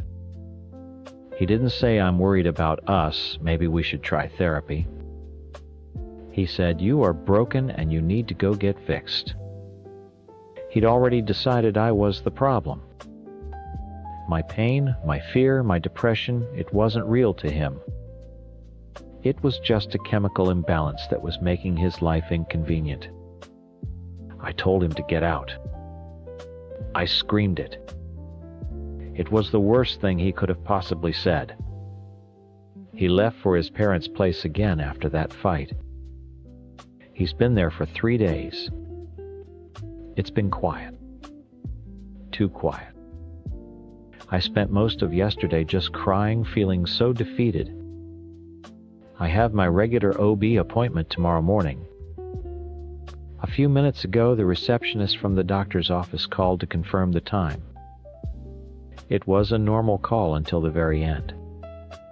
She said, "Okay, see you tomorrow at 10, and doctor." Miller said to tell you she's looking forward to following up on the concerns your husband shared with her. I hung up the phone. For a few long seconds I didn't move. I just stood in the kitchen staring at the wall, the words echoing in my head. Asterisk. The concerns your husband shared with her. Asterisk. He went to my doctor. He went behind my back to the one person I am supposed to trust with my body and my baby, and painted me as a crazy person. The betrayal was so total, so complete, that it felt like ice water flooding my veins. This wasn't about concern. This was about building a case. All the little pieces clicked into place. His quiet detachment, his nights away, his suggestion, I see a psychiatrist. He wasn't just avoiding fights. He was gathering evidence. He was laying the groundwork to leave me, and he was making sure everyone would be on his side when he did. The crazy pregnant wife and the poor long-suffering husband. My hands were shaking. I called him. He answered on the second ring, his voice calm and cautious, the way you'd talk to a wild animal you don't want to startle. "Hey," he said. "Is everything okay?" "You need to come home," I said. My voice was flat. All the screaming had burned out of me. All that was left was this cold, hard stone in my chest. "We need to talk." He hesitated. "I don't know if that's a good idea right now. Things are pretty heated." "No, they're not," I said. "They're not heated at all. Just come get the rest of your things, and we'll talk." An hour later, he walked in. He had a couple of empty boxes with him. He didn't look at me, just started moving toward the bedroom. "The office called," I said. He froze. "My doctor's office. They called to confirm my appointment for tomorrow." He slowly turned to face me. He had his careful, neutral face on. "Okay." They said Dr. Miller was looking forward to following up on the concerns you shared with her. There it was. A flicker of panic in his eyes. He was caught. "I was just worried about you," he said, the words coming out practiced and smooth. "Your mood swings the anger." I thought she should know. "My mood swings," I repeated. The cold stone in my chest started to feel hot. "You mean my reaction to my husband completely disappearing? To him sitting there with dead eyes while I beg him to talk to me? That's what you were so worried about." "This is what I'm talking about," he said, holding up his hands like he was calming a horse. "You're escalating. I was trying to get you help." "No, you were trying to get me labeled," I shot back. First, you want me to see a psychiatrist to get medicated so I'll be quiet and convenient for you. When I say no, you go to my OBGYN to poison her against me. What was your plan? To tell her I'm an unfit mother before the baby is even born. To build a case so you could take my child away from me. That's ridiculous. I would never. Wouldn't you? I took a step closer. For the first time, he didn't back away. He just stood there, and the blankness, the emptiness I hated so much settled over his face again. He was checking out. Right in front of me. He was disappearing one last time. I can't do this anymore, he said, his voice quiet. Final. I'm done. My breath hitched. I knew what was coming, but hearing it was different. It was a physical blow. I want a divorce. There it was. The sentence I had spent the last year fighting against in the ugliest way I knew how. I had screamed, I had cried, I had thrown a fork, all to try and stop him from saying those 4 words. And here they were. All the fight just vanished. It was like a switch was flipped off inside me. I had been holding up this massive weight for so long, and I just let it go. It crashed down around me, and I didn't even have the energy to flinch. I just stood there in the wreckage. I must have looked strange because his expression changed from guarded to confused. He was expecting me to scream, to cry, to throw something else. But I had nothing left. He had won. The quiet he wanted so badly, he was finally going to get it. I just nodded. Okay. His face, if possible, went even more blank. This wasn't part of the script he'd practiced in his head. Okay. Yeah. Okay, I said, my voice barely a whisper. I wrapped my arms around my stomach, around our baby. You can get your stuff. I walked over to the armchair in the corner and sank into it. I watched him, this man who was my husband, as he moved silently through our apartment, a stranger packing up the ghost of a life we were supposed to have. He folded his clothes, packed his video game console, took his toothbrush from the bathroom. He worked with a quiet efficiency that told me he had been planning this for a long, long time. Every packed item was another shovel of dirt on the grave of our marriage. When he was done, he stood by the door with his 2 boxes. He looked at me, sitting in the chair. We'll have to talk about everything else. The logistics, he said. Logistics. That's what we were now. A set of problems to be solved. A checklist to be completed. I'll have my dad call you, he said, and then he opened the door and walked out. He closed it gently behind him without a sound. I sat there in the silence for what felt like hours. He thinks he escaped a monster. He thinks he's finally free of the crazy woman who screamed and made his life a living hell. He'll tell his parents and his friends, and they'll all nod and say he did the right thing, that he's lucky to be out. They'll see the scratch on his face from the fork, and it will be all the proof they need. He'll never understand that the monster didn't just appear. He created her. He built her piece by piece with every empty apology, every blank stare, every silent retreat. He starved me of connection for so long that I became feral. I was screaming for help, and he just heard noise. I was terrified of him leaving, and my terror is what finally drove him away. I put a hand on my belly and felt a kick. A tiny real flutter of life inside me. I started to cry, but not in the loud, angry way I had before. These were quiet, hot tears for the baby who will never know her father the way I once did. And for the woman who has to figure out how to be a mother all by herself. He didn't just walk out on a monster. He walked out on us. My name is Anne, and I know what you think of me. You've probably heard his side of the story. I'm the monster who left her fiancé right after he was diagnosed with cancer. I'm the cheating fiancé who broke up with him over a text message. And you know what? All of that is true. I did those things. But I need you to understand why. I'm not asking for you to forgive me.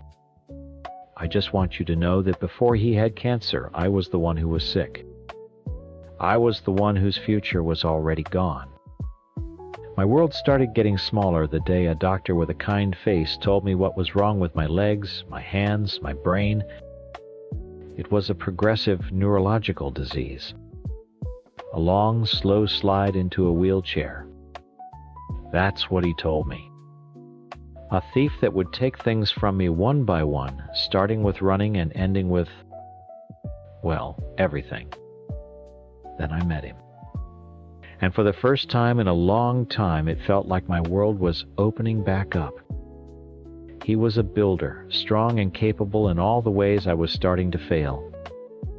He knew about my diagnosis from the start, and he didn't run. He did the opposite. He started planning. He talked about building us a house from the ground up, one with wide doorways, no stairs, a ramp out front, a roll-in shower.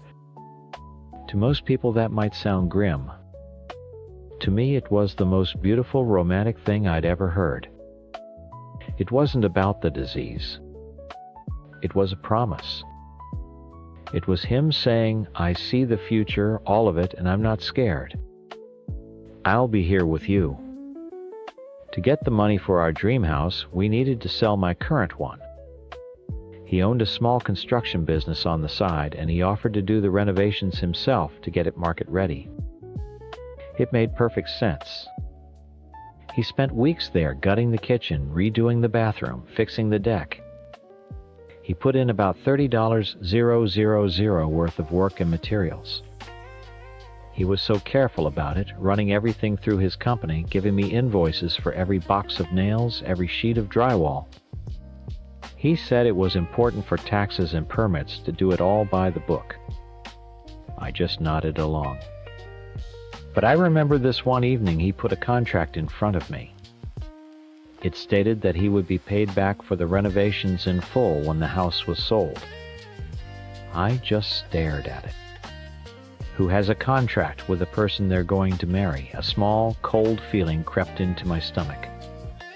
It felt less like a partner building our future and more like a contractor protecting his investment.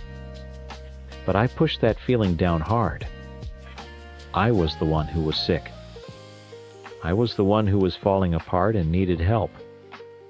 How could I question the man who was promising to catch me? I signed it.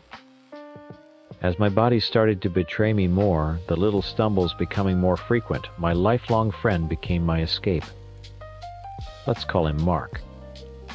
With my fiancée, I was a project, a person to be planned for. With Mark, I wasn't a patient. I was just Anne. We'd known each other since we were kids. He made me laugh. We flirted. It was stupid and selfish, I know that. But it was like a drug. It was the only thing that let me forget about the ticking clock in my own body, the only thing that made me feel like the woman I used to be. It was a life raft, and I clung to it. Then my fiancé got sick, and the floor didn't just fall out from under him. It fell out from under both of us. Stomach cancer. The words hung in the air heavier than my own diagnosis ever felt. The change was so fast. The strong man who was going to build me a fortress against my illness was suddenly weak, vomiting, terrified. It was like looking in a mirror, and I hated what I saw. Every fear I had about my own future, the weakness, the helplessness, the loss of control was right there reflected in his face. Our whole plan, this simple, beautiful idea that the strong one would care for the weak one, it just evaporated. We weren't a team anymore. We were just two sick people holding on to each other as we both drowned. The stress was unbelievable. My doctor had warned me that stress could make my cognitive symptoms worse, and she was right. I started forgetting things, getting confused. I couldn't think straight. One night, while he was lying on the couch, pale and exhausted from chemo, he brought up the house. He said we should speed things up, sell my place as soon as the renovations were done so we could move in together right away. He said he needed me. I looked at him and I didn't feel comfort. I felt the walls closing in. The dream house was no longer a promise. It was a cage. A custom-built hospital ward where we would just watch each other waste away. I saw a future of feeding tubes and wheelchairs of me, trying to be his caregiver even as my own body was giving up on me. I panicked. A blind animal panic. I fled.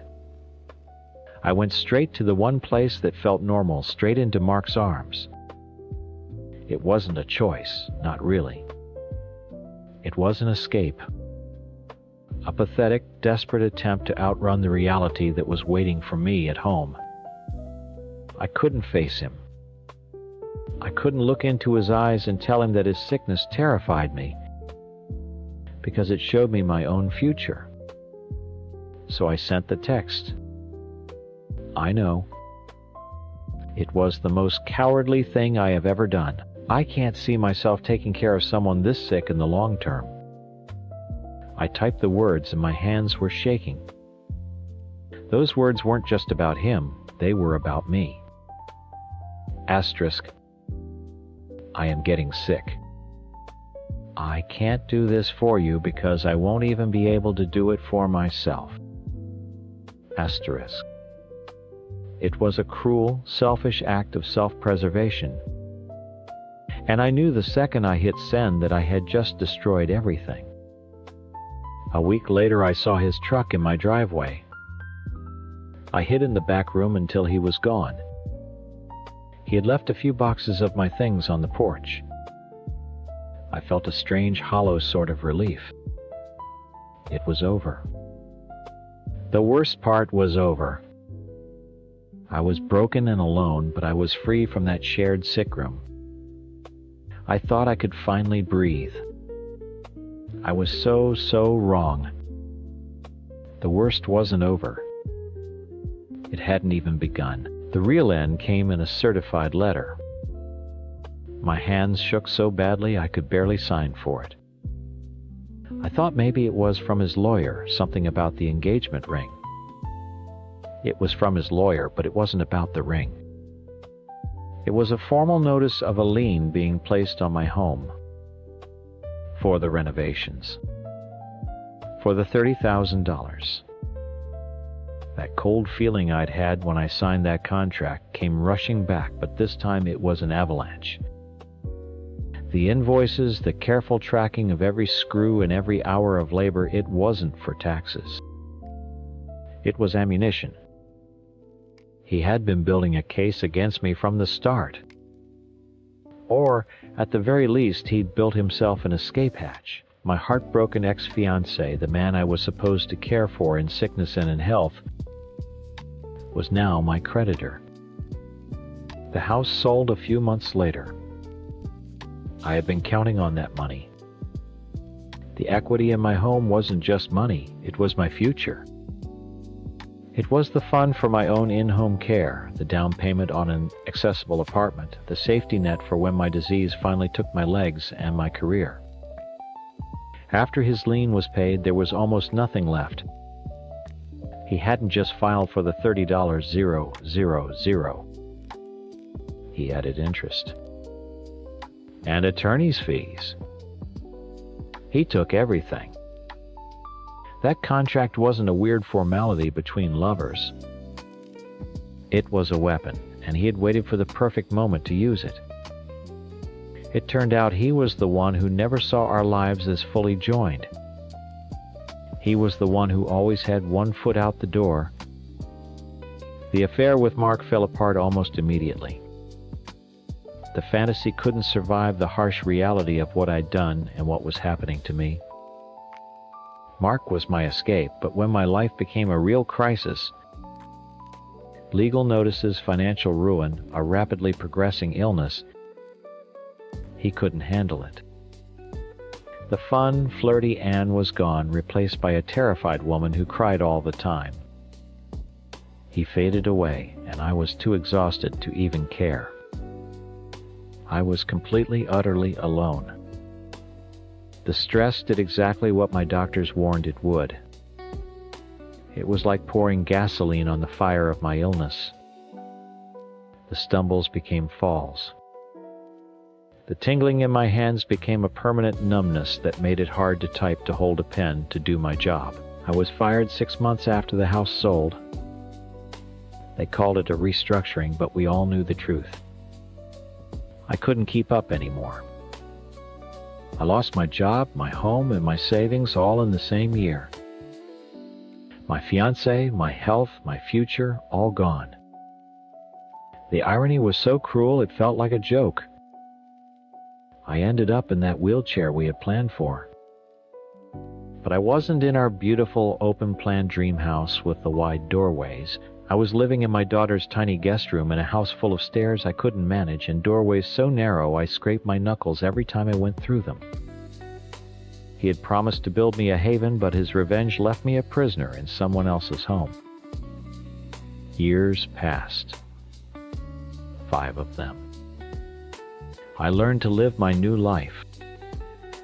I learned to navigate the world from a seated position, to depend on my daughter for everything. But the regret, it never went away.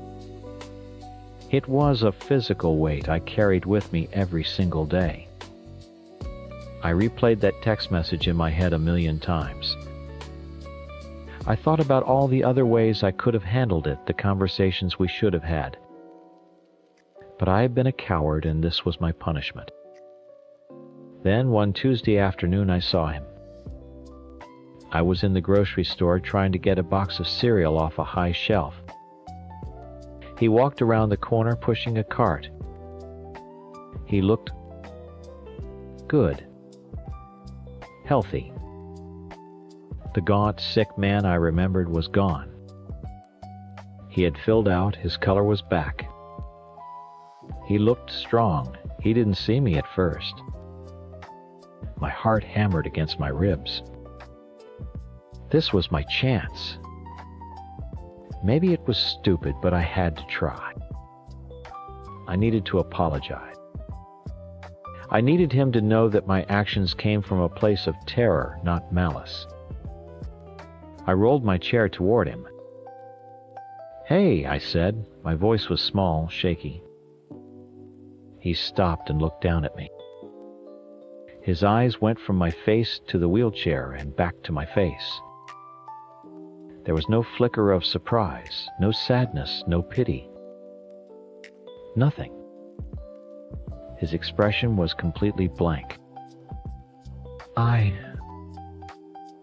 just wanted to say, "I'm sorry," I stammered.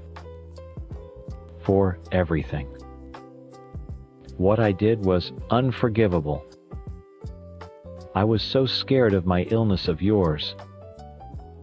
I panicked. "I know it's no excuse, but I live with it every day, and I am so sorry." He listened without a word. The silence stretched on, cold and heavy. I thought maybe he was processing it, maybe he'd just walk away. But he didn't. He took a small step closer, leaned down just a little, and said, his voice quiet and even, "You said you couldn't see yourself taking care of someone so sick in the long term." My own words thrown back at me like stones. The blood drained from my face. He straightened up, a tiny, almost invisible smile on his lips. You were right to be worried. It was a lot to take on. But I got better. He glanced down at me in my chair again, a long, deliberate look. And you got worse. Funny how things work out. He pushed his cart past me and continued down the aisle, picking up a loaf of bread as if he'd just commented on the weather. And in that moment I finally understood. This wasn't just about him getting his money back. The lien wasn't a business transaction. It was the first part of his revenge. This right here was the second. He hadn't just moved on. He had waited. He wanted this exact moment. He wanted to see me broken. He wanted to look at the woman in the wheelchair he was once going to build a home for the woman who had abandoned him, and feel the satisfaction of knowing he was the one who had pushed me over the financial and emotional cliff. He didn't just survive. He won. And he wanted to make sure I knew it. I'm probably the villain in this story. I get that. But before you judge me, you need to understand the world I built and the woman who took a sledgehammer to it. My life has always been about simple, solid things. I work in construction, same as my father and his father before him. We build things that last. The house I live in, the one my wife and I raised our kids in, was built by my grandfather's own hands. There's a certain pride in that, a feeling of foundation. For 20 years, that's what I gave my wife, Bea. I built her a fortress. She never had to worry about a bill, a broken appliance, or what might be lurking in the dark. That was my job. I was the protector, the provider. She was the queen of the castle, my baby doll. All I ever asked for in return was loyalty. It's not a complicated deal. Things changed after my neck surgery. It was a bad one, fusing a couple of vertebrae. For the first time in my adult life, I was weak. I couldn't lift more than 10 pounds. I couldn't drive. I couldn't even turn my head properly without a jolt of pain that would black out my vision for a second. I was laid up for weeks, completely dependent on Bea. She had to help me shower, cut my food, everything. It ate me alive. A man like me isn't built to be helpless. I trusted her to be my strength to guard the walls while I was down. But something was off. It started small. Her phone, which used to be just a thing she used to call her sister, was suddenly glued to her hand. It was always angled away from me, the screen going dark the second I walked into a room. She'd laugh at something on it, and when I'd ask what was funny, she'd just say, "Oh, nothing, just a silly video." The warmth was gone. When she touched me, it was a nurse's touch, practical and distant. The woman who used to run her fingers through my hair was gone. The first real crack in the foundation showed on Thanksgiving. We were at my parents' house. I was finally off the heavy pain meds and able to walk around a bit. I went out to the front porch for some air, and she was already out there, huddled in the cold phone, glowing on her face. She was smiling that secret smile I'd come to hate. She didn't even hear me come out. The whole family was inside, laughing the smell of turkey in the air, and she was a million miles away, connected to whatever was on that screen. "Who are you talking to?" I asked. She jumped, startled. "Nobody. Just scrolling." The lie was so fast, so easy. Looked like you were texting somebody important, I said. My voice was quiet, but there was an edge to it. I was tired of the secrets. That's when I saw it. Not just a lie, but anger. Her face hardened. Can I not have 5 minutes to myself? She snapped. You're not the only one who's stressed, you know. Taking care of you hasn't exactly been a vacation. It was like a punch to the gut. Here I was, my body still broken, and she was throwing my recovery in my face. The resentment was so thick I could taste it. I'd given this woman everything, a life of comfort and security she couldn't have dreamed of on her own. And the first time I needed her, I was a burden. The stranger I saw on that porch wasn't my baby doll. She was someone else entirely, and I was too weak to figure out who. The next few months were a quiet hell. I went back to work trying to feel like myself again, but the suspicion was always there, a poison in my gut. I was a guest in my own home. We barely spoke. She was polite, distant. The house was clean, dinner was on the table, but the life was gone. It felt like living with a ghost. Then came that day in May. It was a Friday. The site was slow, and my boss sent us home a few hours early. I was actually in a decent mood. I thought maybe I'd surprise Bea, take her out for an early dinner, try to talk. Try to find the woman I married somewhere inside the stranger she'd become. The kids were staying the weekend with my parents, so it would be just us. A chance to fix things. When I pulled into the driveway, I felt the first prickle of unease. Her car was there, but the house was completely still. No music, no TV, just silence. It was the kind of heavy quiet that feels wrong.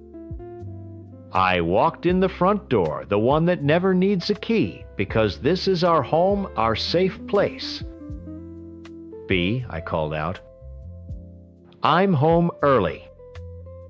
Nothing. A cold dread started to spread through my chest. It felt heavy, like wet cement. I've spent my life on job sites and in the woods hunting. I know how to move without making a sound.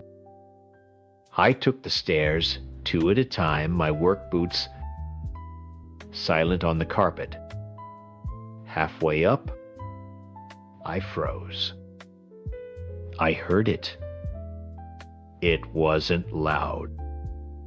It was a sound that didn't belong. A rhythmic creak from our bedroom. The bed. Our bed. Every step I took after that felt like it took a year. My blood went ice cold.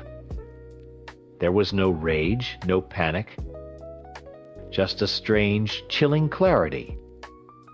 I knew with the same certainty that I know the sun will rise, that the world I had built, the one I had poured my sweat and blood into for 20 years, was gone forever.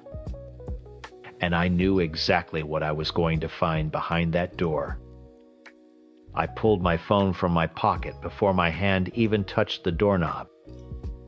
My fingers were steady. My heart wasn't racing. It was just beating a slow, heavy rhythm like a drum before an execution. I didn't push the door open. I eased it. Silent. And there it was. The end of my world laid out on my bedsheets. It wasn't just that she was with another man. It was times him asterisk. Some skinny guy in clothes that probably cost more than my work boots. The kind of man I've always despised. And he was in my bed. In the room where my kids were born. in the house my grandfather built with his own 2 hands. He was touching my wife, my baby doll. My first thought wasn't to scream or to hit something. My first thought was, times, this needs to be real. I can't let my mind ever trick me into thinking this was a nightmare. Asterisk, I raised my phone and pressed record. The little red light came on. Then I took a picture. The sound of the camera shutter was like a gunshot in the quiet room. That's when they saw me. Her eyes went wide, a perfect circle of stupid shock. He just looked scared like a rat caught in a trap. She pulled the sheet up as if a thin piece of cotton could cover up the absolute destruction of our lives. "Oh," she whispered, her voice cracking. "I can't explain." That's what broke me. Not the sight of them, but the sheer pathetic weakness of those words. I can't explain. An explanation for this, a laugh tore out of my throat, but it didn't sound like me. It was a raw, ugly sound, like metal grinding against bone. It was the sound of a man breaking in half. I didn't even look at him. He wasn't a person. He was a pest, an infestation. I just pointed a finger toward the door, my hand as steady as a rock. He scrambled for his fancy clothes and was gone so fast he almost fell down the stairs. Then I looked at Bea, the woman I had loved for 20 years. "Get out," I said. The words weren't angry, they were flat. Final. Like a judge reading a sentence. "Get your things and get out of my house." The next 3 days were a fog. I called my parents and told them to keep the kids for a while. I didn't give them details, just that there was a problem at home. I packed a few of her bags myself and left them on the front porch. I changed the sheets on our bed, bundled them up, and burned them in a steel drum out back. I watched the smoke curl up into the sky, and I felt absolutely nothing. I called a lawyer. A bulldog, the best one in the county. I told him everything. He started talking about divorce, assets, custody. I told him to just wait. I wasn't there yet. I didn't sleep. I just sat in the dark living room replaying that video on my phone over and over, burning the image into my brain until it was the only thing I could see when I closed my eyes. Baby doll was dead. This woman, this stranger, had taken her place. When she finally called, crying, begging to see me, I almost said no. But I knew I had to.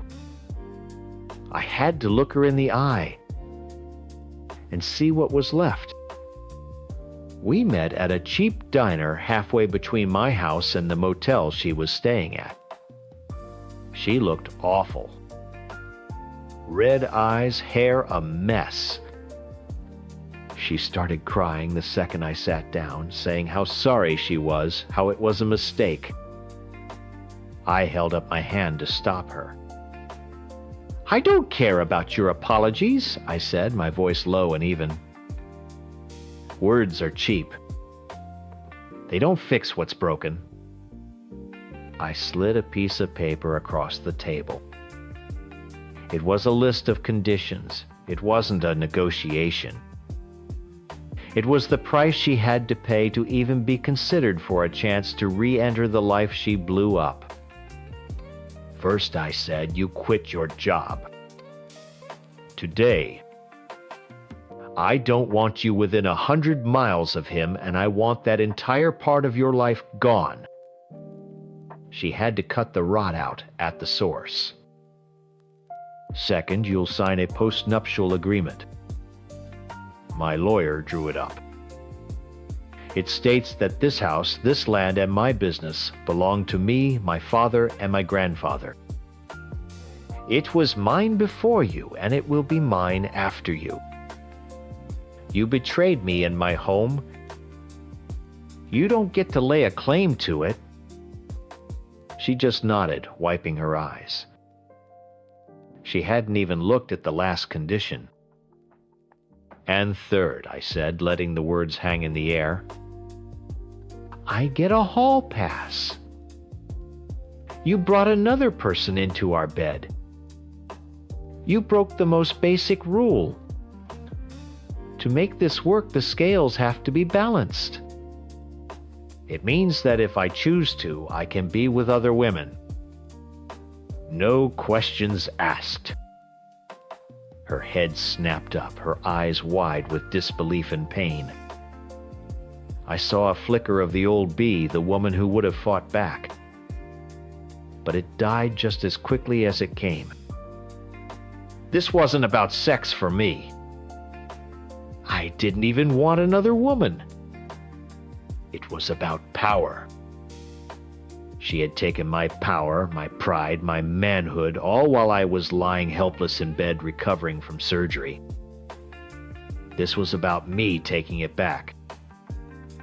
It was about proving to myself that I was still a man another woman would even want because she had made me feel like I was nothing. Okay, she whispered. She agreed to everything. She signed the postnup a day later without even taking it to her own lawyer. She just gave up. And a part of me knew that was the only way this could work. I needed total surrender. That was 7 months ago. She moves through the house now like a guest. She does everything I ask. She keeps the house perfect, she cooks, she waits on me, but the light is gone from her eyes. She's not baby doll anymore. That name died in our bedroom. Now she's just B. On our 20th anniversary, she made a big dinner. She looked beautiful, like she was trying to remind me of the woman I married. After we ate, she stood in front of me, shaking, and asked if she could have a kiss. For 7 months, we hadn't so much as held hands. I looked at her, and I felt a flicker of something pity, maybe. I leaned in and kissed her. It felt like kissing a ghost. The shape of her lips was familiar, but there was no spark, no warmth. It was just an action. She started crying, burying her face in my chest. I love you so much, she sobbed. I'll spend the rest of my life making it up to you. I put my arms around her and held her, but it felt like I was holding a stranger. My arms were just there. I was just there. She thinks she's rebuilding what we had. She thinks her good behavior and her tears are laying the bricks back in place. But she doesn't get it. I tore that old house down to the studs. This is a new construction. I'm the architect and the foreman, and she's just a laborer working on my site. And every single day I wake up, I look at her, and I still haven't decided if I'm going to let her live in the new house when I'm done building it. I know what you think of me.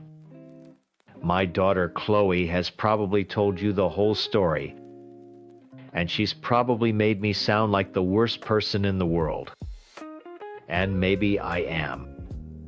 But you've only heard her side. You haven't heard what it's like to live in this house, this perfect, stable house that's built on a foundation of lies. They call us stable now. That's the word everyone uses. Oh, you two have done so well to get through it. You're so stable. It makes me want to laugh or maybe throw something. Stable is just another word for quiet. It's the quiet you get after a bomb goes off and you're just sitting in the rubble too stunned to move. The bomb went off 2 years ago. My husband, Mark, the man everyone thinks is a saint for working so hard, sat me down and told me he had a secret. I thought it was another woman. I almost wished it was. It would have been simpler. No, he told me he'd gambled away our savings, our future, everything we had worked for. 100,000 pounds. Just gone. Poof. Like it was never there. The shock was so total I couldn't even cry at first. It was just this cold, heavy weight in my stomach. But the world doesn't stop for your pain. We had to tell the kids. We had to tell our families. And that's when the story changed. It wasn't about what he did to us anymore. It became the story of Mark's redemption. Everyone rallied around Times him, asterisk. His parents, my parents, our friends. He's a good man who made a mistake. He's so brave for admitting it. You have to support him. He's trying so hard to fix it. And what was I supposed to do? I was the wife. My job was to smile, nod, and be the supportive rock while he climbed out of the hole he'd thrown us all into. So I did. I played my part. But forgiveness isn't a switch you can just flip. Forgiveness became my prison. Every time he came home late from his second job, exhausted, and someone would say how amazing he was for working to pay it all back, something inside me would just shrivel up and die. He was being praised for cleaning up a mess times he made, asterisk. He got to be the hero of his own story. I just got to live with the consequences, the constant fear about money, the shame. I got to be a supporting character in the grand drama of his recovery. My own mother died last year. The grief was a physical thing. It felt like I couldn't breathe. But in this house, there was only room for one person's suffering, and Mark was still taking up all the space. His guilt was louder than my grief. So I packed my sadness away, just like I packed away my anger. That's when the drinking got worse. A glass of wine with dinner turned into 2, then 3. It was the only thing that could blur the edges of my life. It turned down the volume on the silence in our house. Mark and I didn't talk anymore. Not really. We'd talk about bills, about Chloe, about what to have for dinner. But the laughter was gone. The easy comfort was gone. He'd walk into a room and all the air would just get sucked out. The wine helped me pretend I couldn't feel it. And then someone else started talking to me. It started innocently. Just a few texts from an old colleague I ran into. He was funny. He asked about my day. He didn't know me as Mark's wife, the poor woman whose husband gambled their life away. He didn't see the tired, resentful woman I saw in the mirror. He just saw me. He told me I was beautiful. He said I was sexy. He sent pictures and asked for them back. It was all a fantasy, I knew that. It wasn't love. It was just light. A tiny secret flicker of light in a very dark room. My phone became my escape. It was the one place in the world that was only mine where someone desired me instead of pitying me. Tonight, the wine was doing its job perfectly. I was on the sofa, feeling warm and floaty, smiling at a stupid joke he'd sent me. I was in my little secret world, a world where I wasn't a failure or a victim. I felt a shadow pass over me and looked up. It was Chloe. She was standing in the doorway to the kitchen just watching me. She's been looking at me like that for months. Like I'm a puzzle she can't solve, or maybe one she's already figured out and doesn't like the answer to. I saw the disgust on her face before she could hide it. I instinctively angled my phone away from her, my heart thumping. It felt like an invasion. Her judgment was a physical thing pushing into my private space. She didn't move. She just stood there, her arms crossed. "Who are you always texting?" she asked.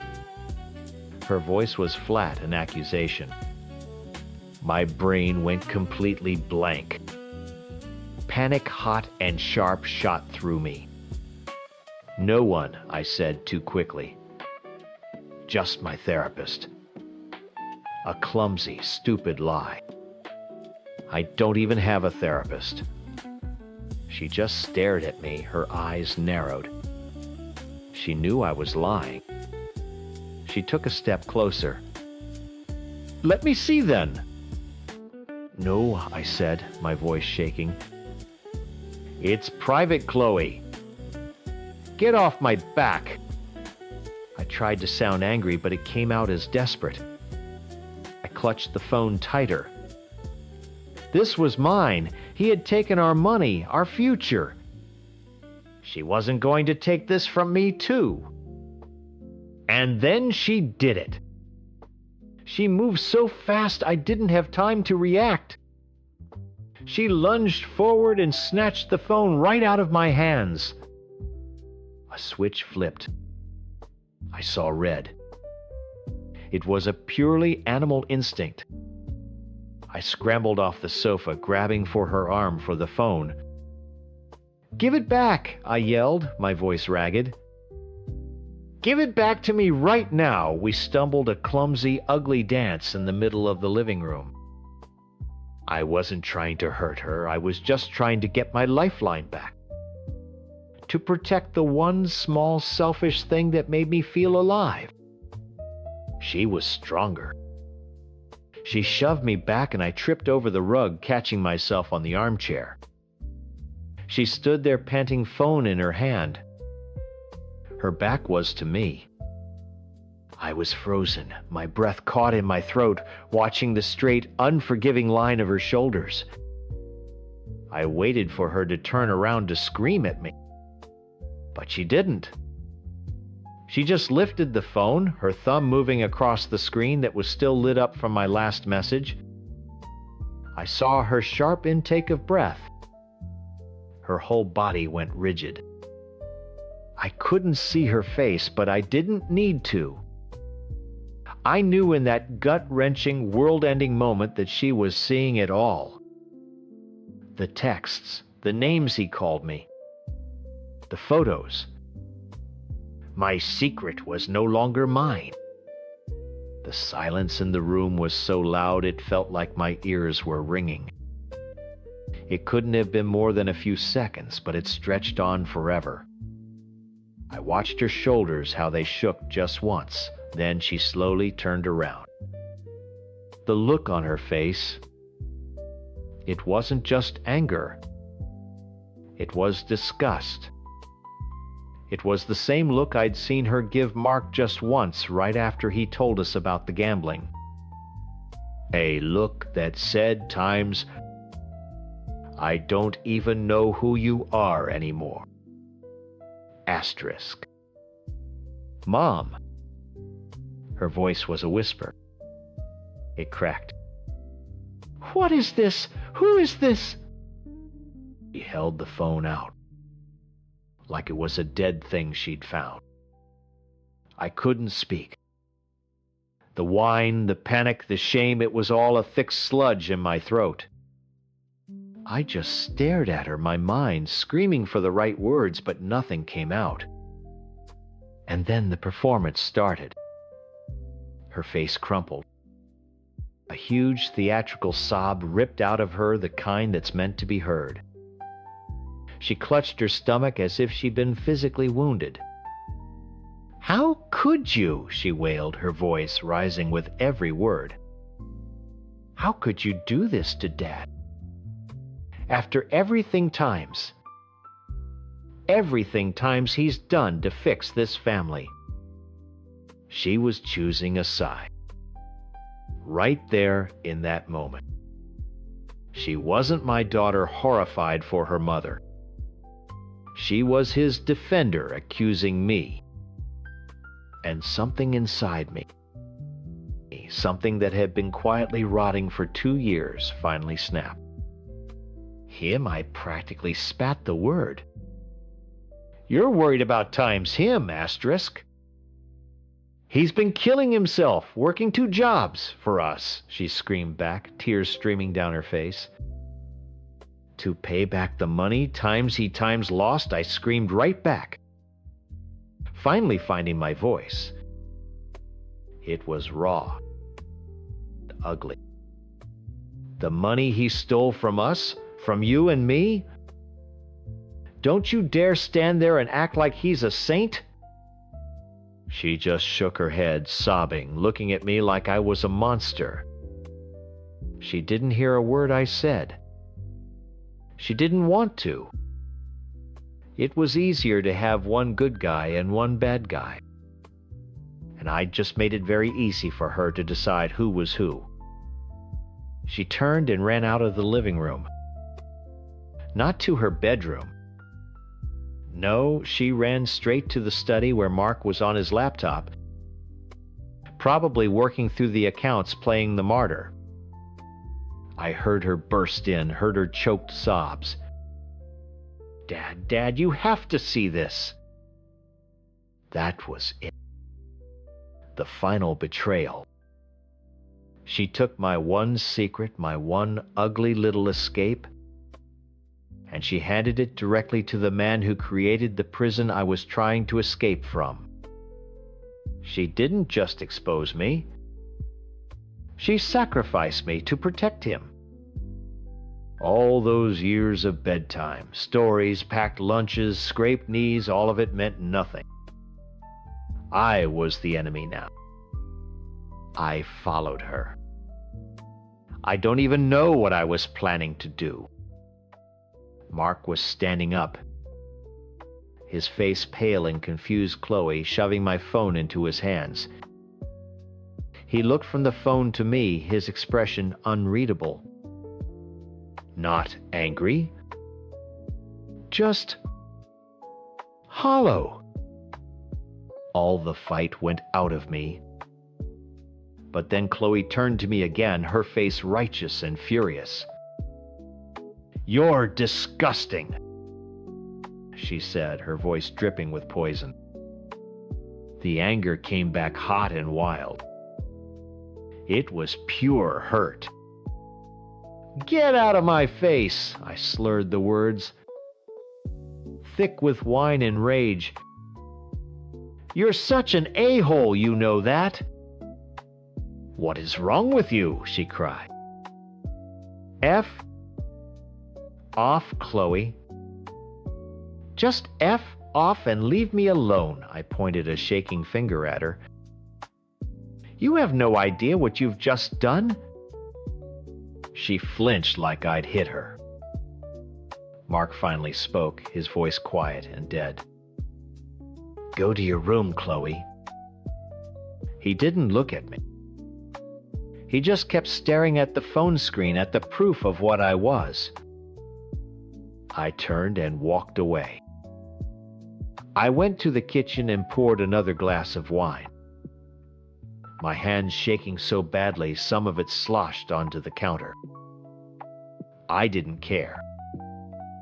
I drank it down in 3 gulps and poured another. I could hear them talking in low voices, his deep and rumbling, hers high and hysterical. They were a team now, It was them against me. The next morning, my head felt like it was splitting in two, but that was nothing compared to the gaping hole in my chest. The house was silent.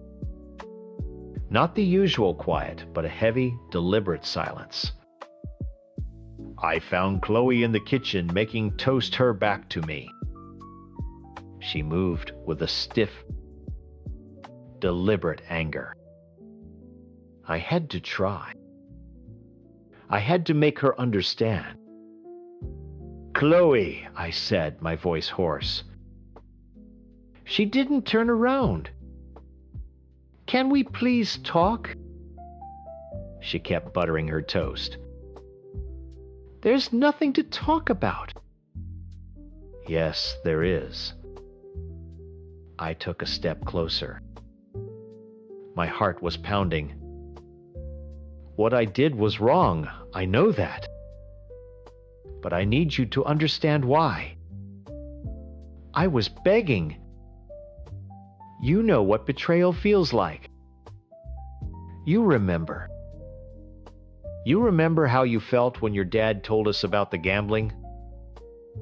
I was hoping she would see the connection, the parallel. I wasn't excusing what I did. I was trying to give it a reason, a source. I was trying to tell her that this sickness in our family didn't start with me. It started with him. She finally turned around, her eyes cold. "Don't you dare," she said, her voice low and dangerous. "Don't you dare compare what you did to what Dad did. He made a mistake. He was sick. You did this on purpose. To hurt him." "It wasn't about him," I cried, my voice cracking. "It had nothing to do with him, can't you see? It was about me. About feeling like I mattered for 5 seconds in a day." I reached out, wanting to hug her, to hold my little girl, and make her see me. "Please, honey." She flinched away from my hand so violently. It was like I'd burned her. She took a step back, holding her toast like a shield. Her eyes were hard. The verdict was in them. I was guilty. There was no appeal. That was the moment I knew I had lost her. Maybe forever. The coldness in her gaze was the final blow. It told me everything. I was alone. Condemned in my own house by my own child. The two people I had spent my life building a world for had now built a wall to keep me out. I just nodded. There was nothing left to say. I turned around without another word and went upstairs. They can have their story. The one where he's the redeemed hero and I'm the villain who tried to tear it all down. They can have their quiet, stable house. I'm done. I'm done trying to hold the walls together. There's nothing left inside worth protecting anyway. They're calling me the Queen Bee, the mastermind, the one who broke up all our homes. I see the comments online, the whispers in the grocery store. They paint me as some kind of monster, a bored housewife who decided to play with people's lives for fun. But they don't know the truth. They don't know what it felt like to be slowly suffocating. When my husband and I moved back to our hometown 4 years ago, everyone thought it was perfect. A big house close to our parents, a great place to raise the kids. But for me, it felt like a cage. My husband Mark is a good man. He provides, he doesn't yell, he's a decent dad. But our life was a flat line. Every morning was the same coffee, the same small talk. Every night was the same TV shows, the same tired kiss on the cheek before he rolled over and started snoring. I wasn't a person. I was a function. A cook, a cleaner, a driver. I was background noise in my own life. Then about 6 months after we moved back, I ran into my old high school boyfriend at the post office. We got coffee just to catch up, and it was like a light switched on inside me. He saw times me, asterisk. Not Mark's wife, not the kid's mom. Just Betty. The conversation was easy, we laughed, and for the first time in years, I felt interesting. It started small. Lunches. Then the lunches got longer. One day he told me about a new spa hotel that opened up an hour away. He said we could just get a day pass, use the pool. It was innocent, but we both knew it wasn't. That day was the first time I felt like I could breathe in years. Nothing major happened, but the thrill of the secret of having something that was just mine was intoxicating. It became our thing. A stolen afternoon here, a secret dinner there. The crazy thing was, it made my life at home better. I stopped being so resentful of Mark. I had more patience with the kids. I was happy, because I had a little piece of my life that was just for me. It was a fantasy, a release valve that let all the pressure out, so I didn't explode. I wasn't going to leave my husband. I loved my family. This was just maintenance, a way to keep the engine running. I started to notice the same look in my friends' eyes. That hollowed-out expression you get when your entire identity has been swallowed up by your family. I saw it most in Sue. She looked constantly exhausted, one step away from just sitting down in the middle of the floor and crying. We were all in the same boat. So, one night, after a couple of glasses of wine, I told them my secret. Not all the details, but the general idea. I told them I had a way to feel like myself again. I explained that it wasn't about hurting our husbands or destroying our families. It was about self-preservation. It was a way to find a little bit of happiness, so we could bring that happiness back home.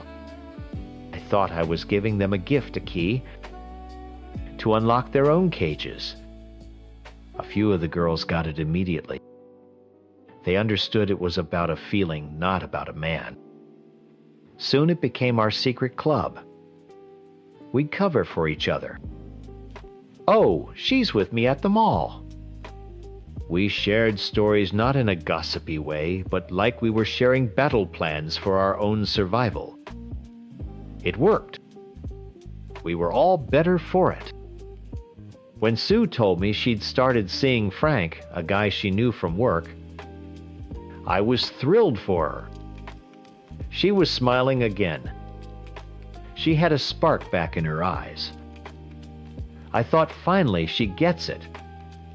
She's taking something for herself.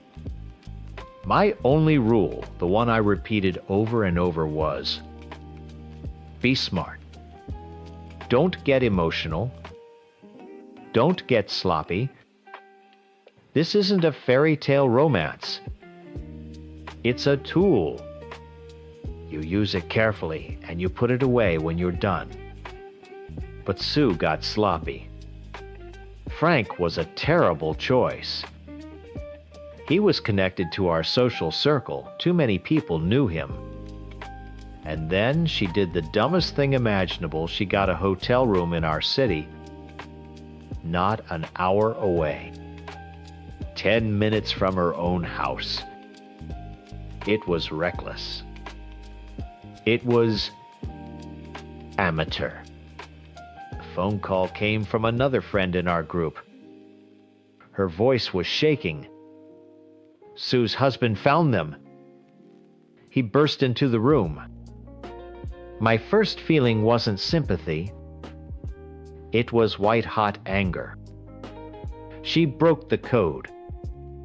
She put us all at risk because she couldn't keep her head on straight. I later found out he caught them before anything had even really happened. They were just talking, maybe a few kisses. And for that, she let him blow up the world. Then came the news about the hospital. A complete mental breakdown. It was all so dramatic, so over the top.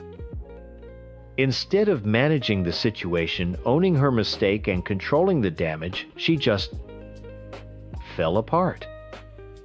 She let the guilt turn her into a victim, a damsel in distress, who needed her husband to rescue her from a mess she made herself. When she got out, she wasn't the same.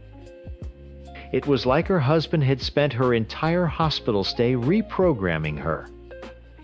She wasn't our Sue anymore. She was his soldier. I got another panicked call. She's going to tell them. She's going to tell all the husbands everything. I drove straight to her house. My hands were shaking so hard I could barely grip the steering wheel. This wasn't about honesty. This was revenge. She was ashamed of what she did, and she wanted to make sure we were all just as miserable as she was. I found her in the kitchen packing a box with Frank's old gifts. She looked pale, but her eyes were hard. "Sue, don't do this," I said. My voice was calm, reasonable. I wasn't there to yell.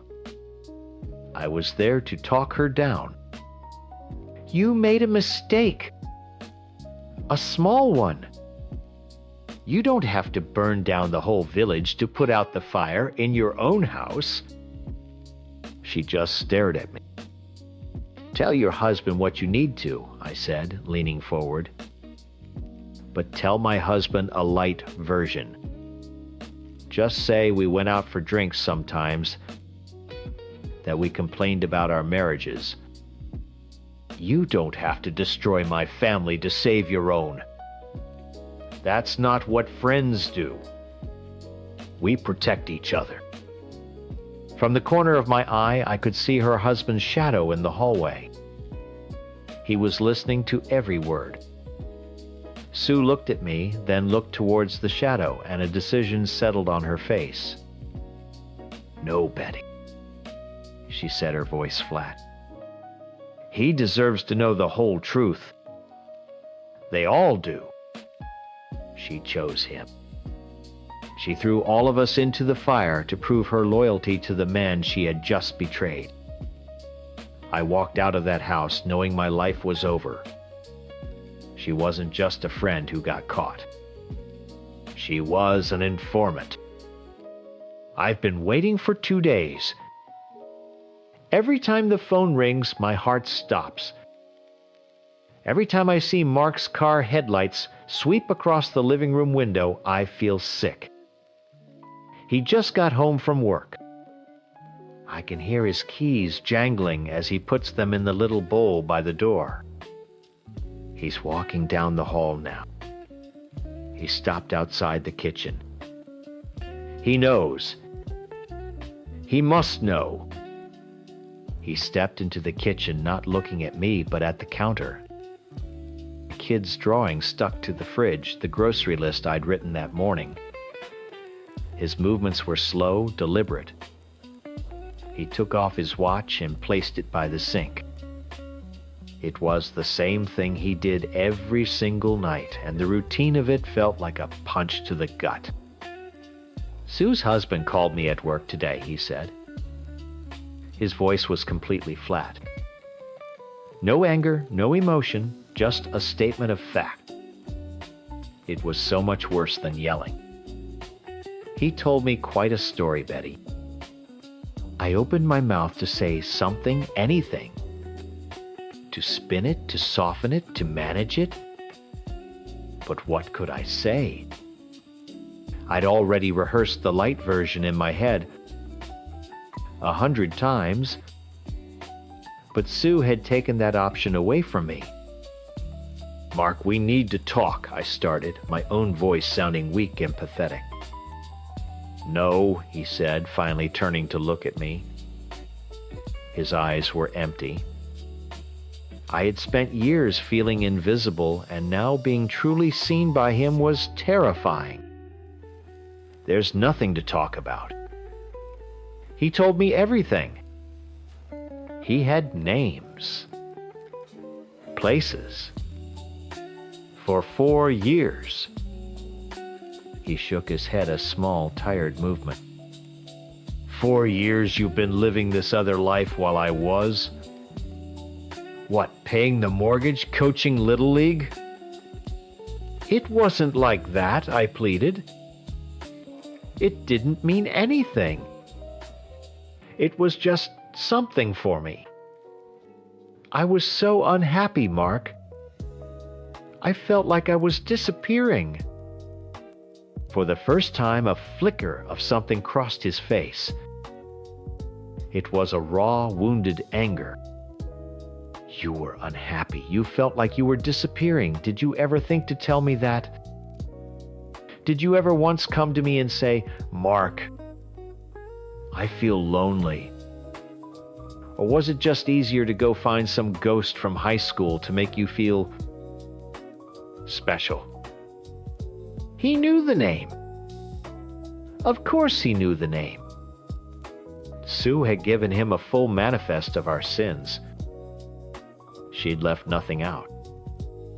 This house, the kids, our life. You thought it was boring? He continued, his voice getting a little louder now. I thought it was what we wanted. I thought we were a team. I come home every day to this. To you. And all this time you were coming home from... Where? A spa hotel. He said the words spa hotel like they were poison. Was it fun? Did you have a good time laughing about your boring husband with your fun friends? The words hit me harder than a slap. He was twisting it, making it sound sordid and cheap. He couldn't understand. You don't get it, I shot back, the frustration boiling over. I was drowning, and this was a life raft. It made me a better mother, a better wife. I was happy when I came home. A better wife. He let out a short, bitter laugh that sounded like breaking glass. You were a liar. A great liar, I'll give you that. For 4 years. That's not a better wife, Betty. That's a better actress. He walked over to the kitchen table and sat down heavily in one of the chairs. He looked old. He looked like a stranger. I called a lawyer on my way home, he said quietly. He's drawing up the papers. I want you to pack a bag. I'll stay at my brother's for a few days to give you time to figure out where you're going. I don't want the kids to see this. The finality of it stole the air from my lungs. Mark, no. We can fix this. We can go to counseling. Don't throw away our entire life because of a mistake. A mistake. He stood up, and now the anger was fully there, his face red.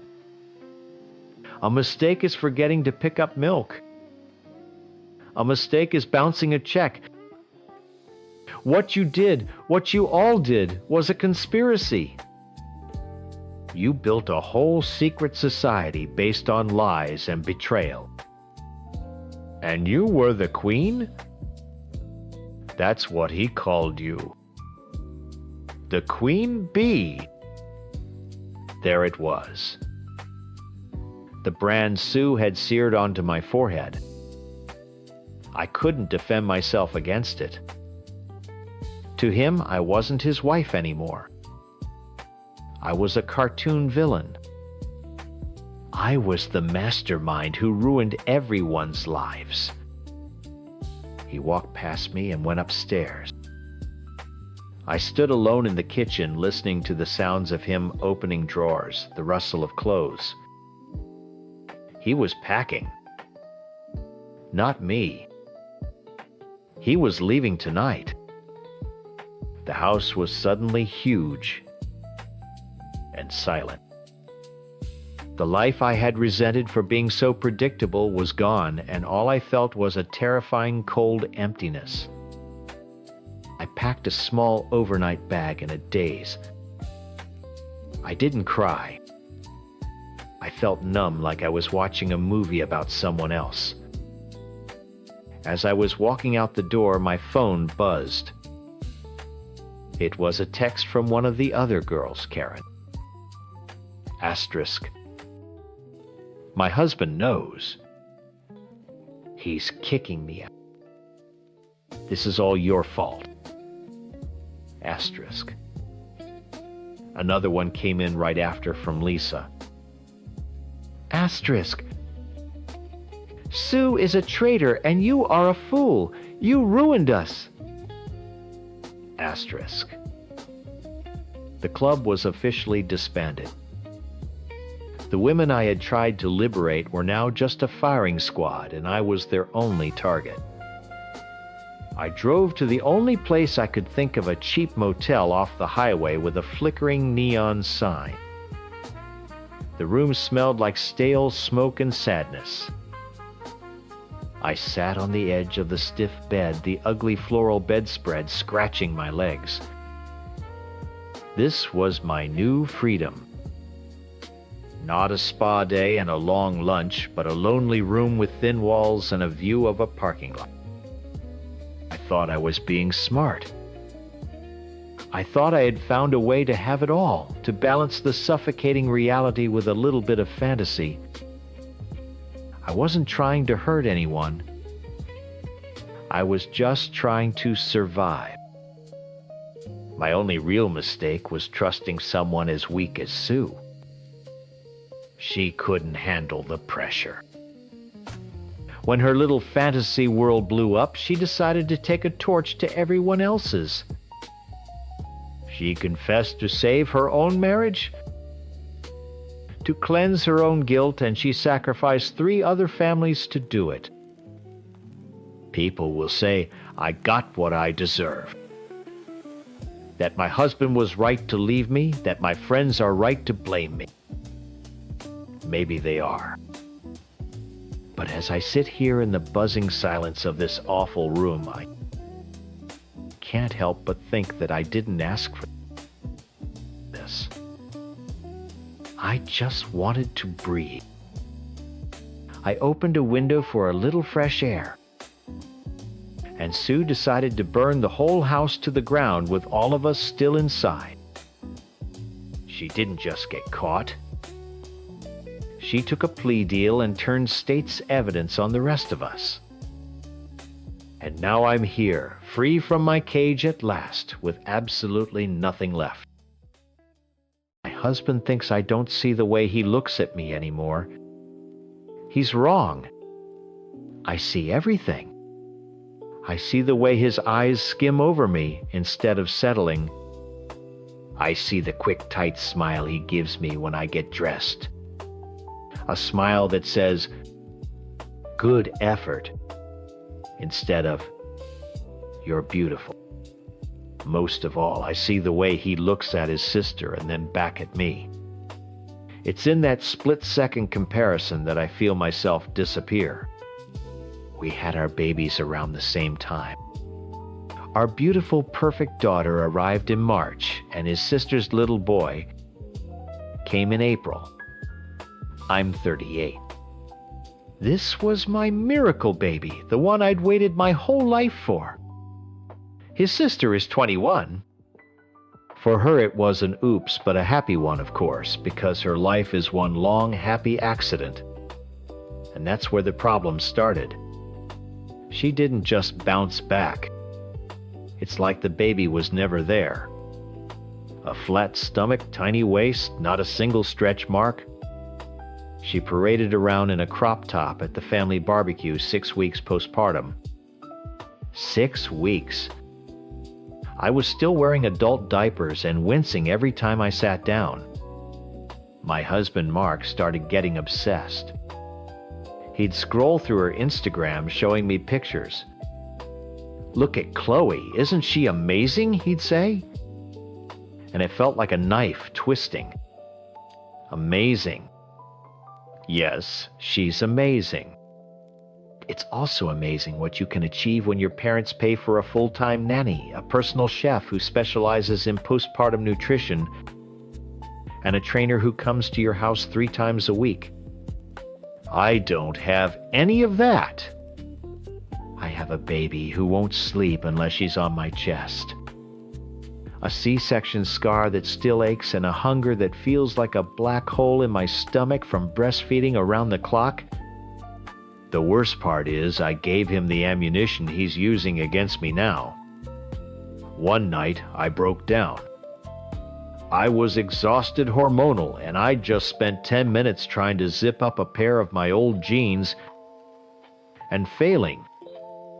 I was looking at a picture Chloe had posted, a selfie in a bikini, and the comments were all fire emojis and people saying, "I wish I looked like you." I was crying, and I whispered to Mark, "I'd do anything to look like her. I just want to feel like myself again." I wanted him to hold me. I wanted him to say, "You're beautiful, you just had a baby. Be kind to yourself." I wanted him to see times me, times his wife, the mother of his child who was hurting. Instead, his eyes lit up. He saw a problem to be solved. And apparently, I was the problem.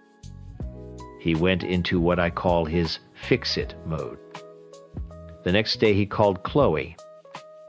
I heard him on the phone taking notes. So no carbs at all, okay.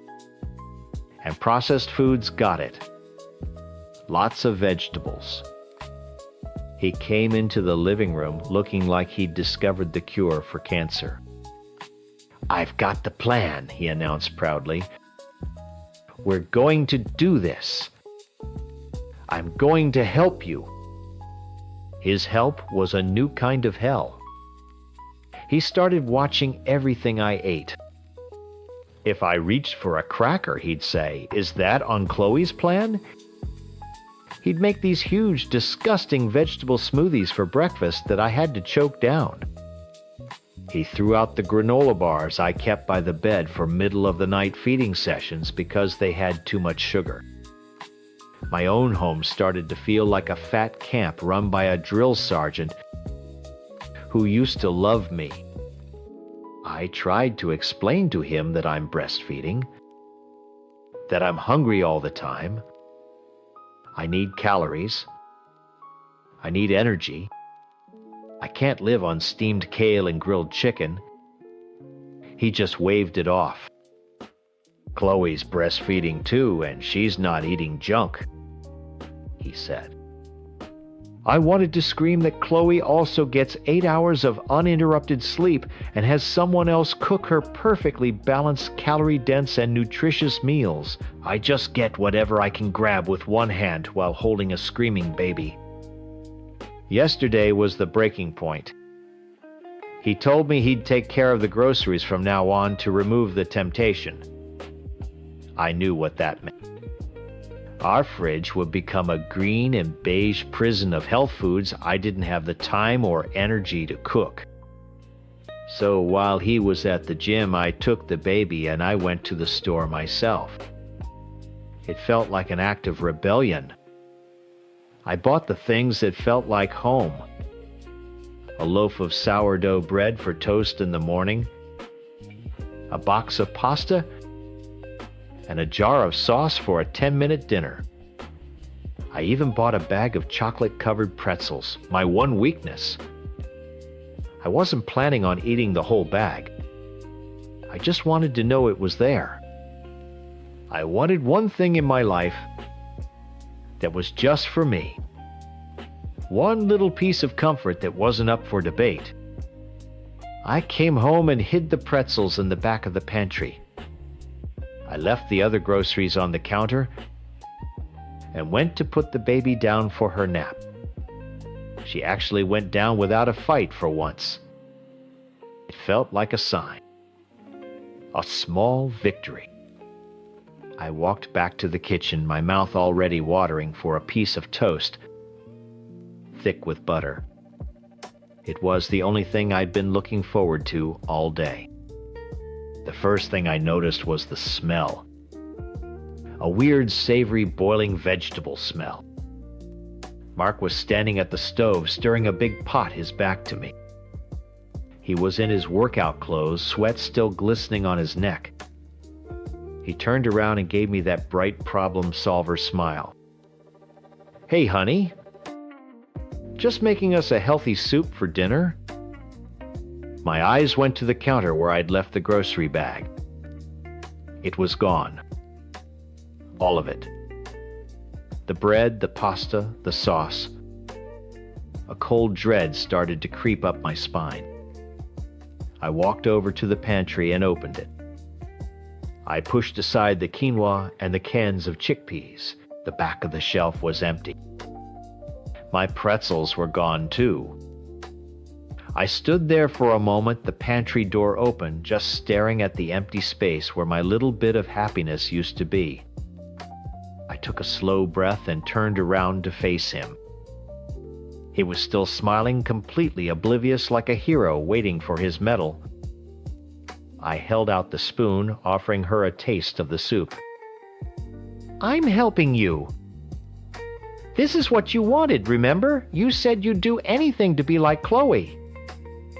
Her face, which had been pale with confusion, turned a deep, blotchy red. "My food, Mark." "Where is it?" she said again, her voice low and tight like a wire about to snap. "It's gone," I said, trying to keep my tone even and reasonable. "I threw it out.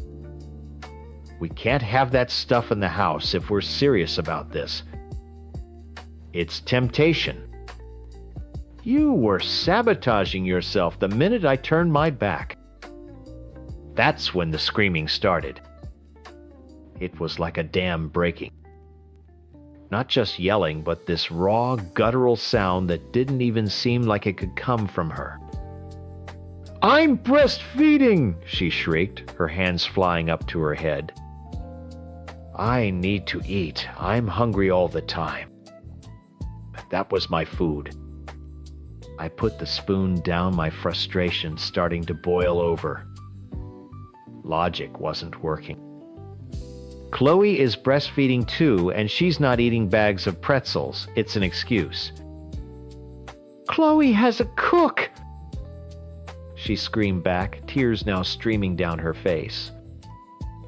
"Chloe has a trainer! Chloe has her parents paying for a nanny so she can sleep 8 hours a night. Don't you dare compare me to her." Of course, I was comparing them.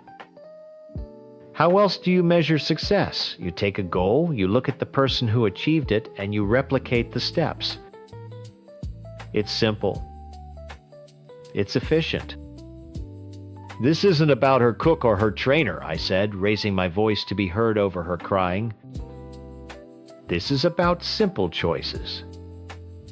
It's about putting down the bread and picking up a vegetable." She just shook her head, sobbing. "You don't get it. You haven't looked at me, not really, since our daughter was born. You look right through me. I'm just a project to you now. A problem you need to fix." She was twisting everything. This whole thing, this grand gesture of taking control and helping her, was my attempt to find her again. To bring back the woman who didn't sigh at her own reflection. To get back the connection she herself said she felt was fading. I was doing this times for us asterisk. I threw up my hands in defeat. Fine. I try to help you with the one thing you told me was making you miserable, and I'm the bad guy. I get it. She didn't say another word. She just turned and walked out of the kitchen. A minute later, I heard our bedroom door slam shut. I was left alone in the kitchen. The healthy soup simmering on the stove. A perfect logical solution that nobody wanted. The whole house was silent, except for the gentle bubbling of the pot. The next few days were a special kind of hell. A cold war fought in whispers and averted gazes. The soup sat in the fridge untouched. I'd eat a bowl for lunch, telling myself it was delicious, that it was the taste of discipline. She ate things that were technically healthy, but with a kind of quiet fury. She'd stand at the counter and eat a plain salad with no dressing or a piece of dry chicken, her jaw tight. She wasn't doing it to be healthy. She was doing it to spite me. To show me how miserable my plan was making her. She stopped talking to me about anything other than the baby. Does she need a diaper change? Can you watch her while I shower? Every question was transactional. The warmth was gone. I'd come home from work and the air in our house would be thick and heavy with everything she wasn't saying. One evening I found her in the nursery just holding our daughter and crying silently in the dark. I stood in the doorway wanting to go to her, to hold her, but I didn't know what to say. "I'm sorry. I want you to be happy." Felt like the wrong move. I finally broke down and called my sister. I needed a sanity check. "I don't get it, Chloe," I said, pacing in the backyard. "I did exactly what you told me. I got rid of all the junk food. I made healthy meals, and she's acting like I committed a crime." There was a pause on the other end of the line. "Mark! You threw her food away like in the trash." "Yeah, she bought it right after I'd done the healthy shopping." It was a cry for help. I had to be the strong one. "Oh, honey, no," Chloe sighed. And for a second I thought she was going to lecture me. But then she said, "You can't just force it. It's a mindset. But you're right about the food. Getting all the processed carbs out of the house was the single most important step for me. It's just, you know how emotional she is. You have to be delicate. Emotional." That was it. That was the word. I wasn't wrong in my plan, just in my delivery. I hadn't accounted for how emotional she would be. Chloe understood. I felt a wave of relief. My logic was sound. I just needed to be more delicate. That night, I tried again. I went into the bedroom where she was folding baby clothes on the bed, her back to me. "Hey," I said softly. I've been thinking. I get that I was a little aggressive. I'm sorry about that. But my goal was a good one. I just want you to feel good again. I want times to be good again. She didn't turn around. She just kept folding a tiny pink onesie with meticulous, angry precision. Do you know what would make me feel good, Mark? She said, her voice flat. It would be for my husband to think I was beautiful even if I still have a belly. It would be for him to bring me a cookie when I'm up at 3 a.m. with the baby. Not to throw my food in the garbage. It would be for him to hold me and tell me I'm a good mom, not hand me a diet plan based on his 1-year-old sister. She finally turned to look at me, and her eyes were empty. You didn't do this for me. You did this for you.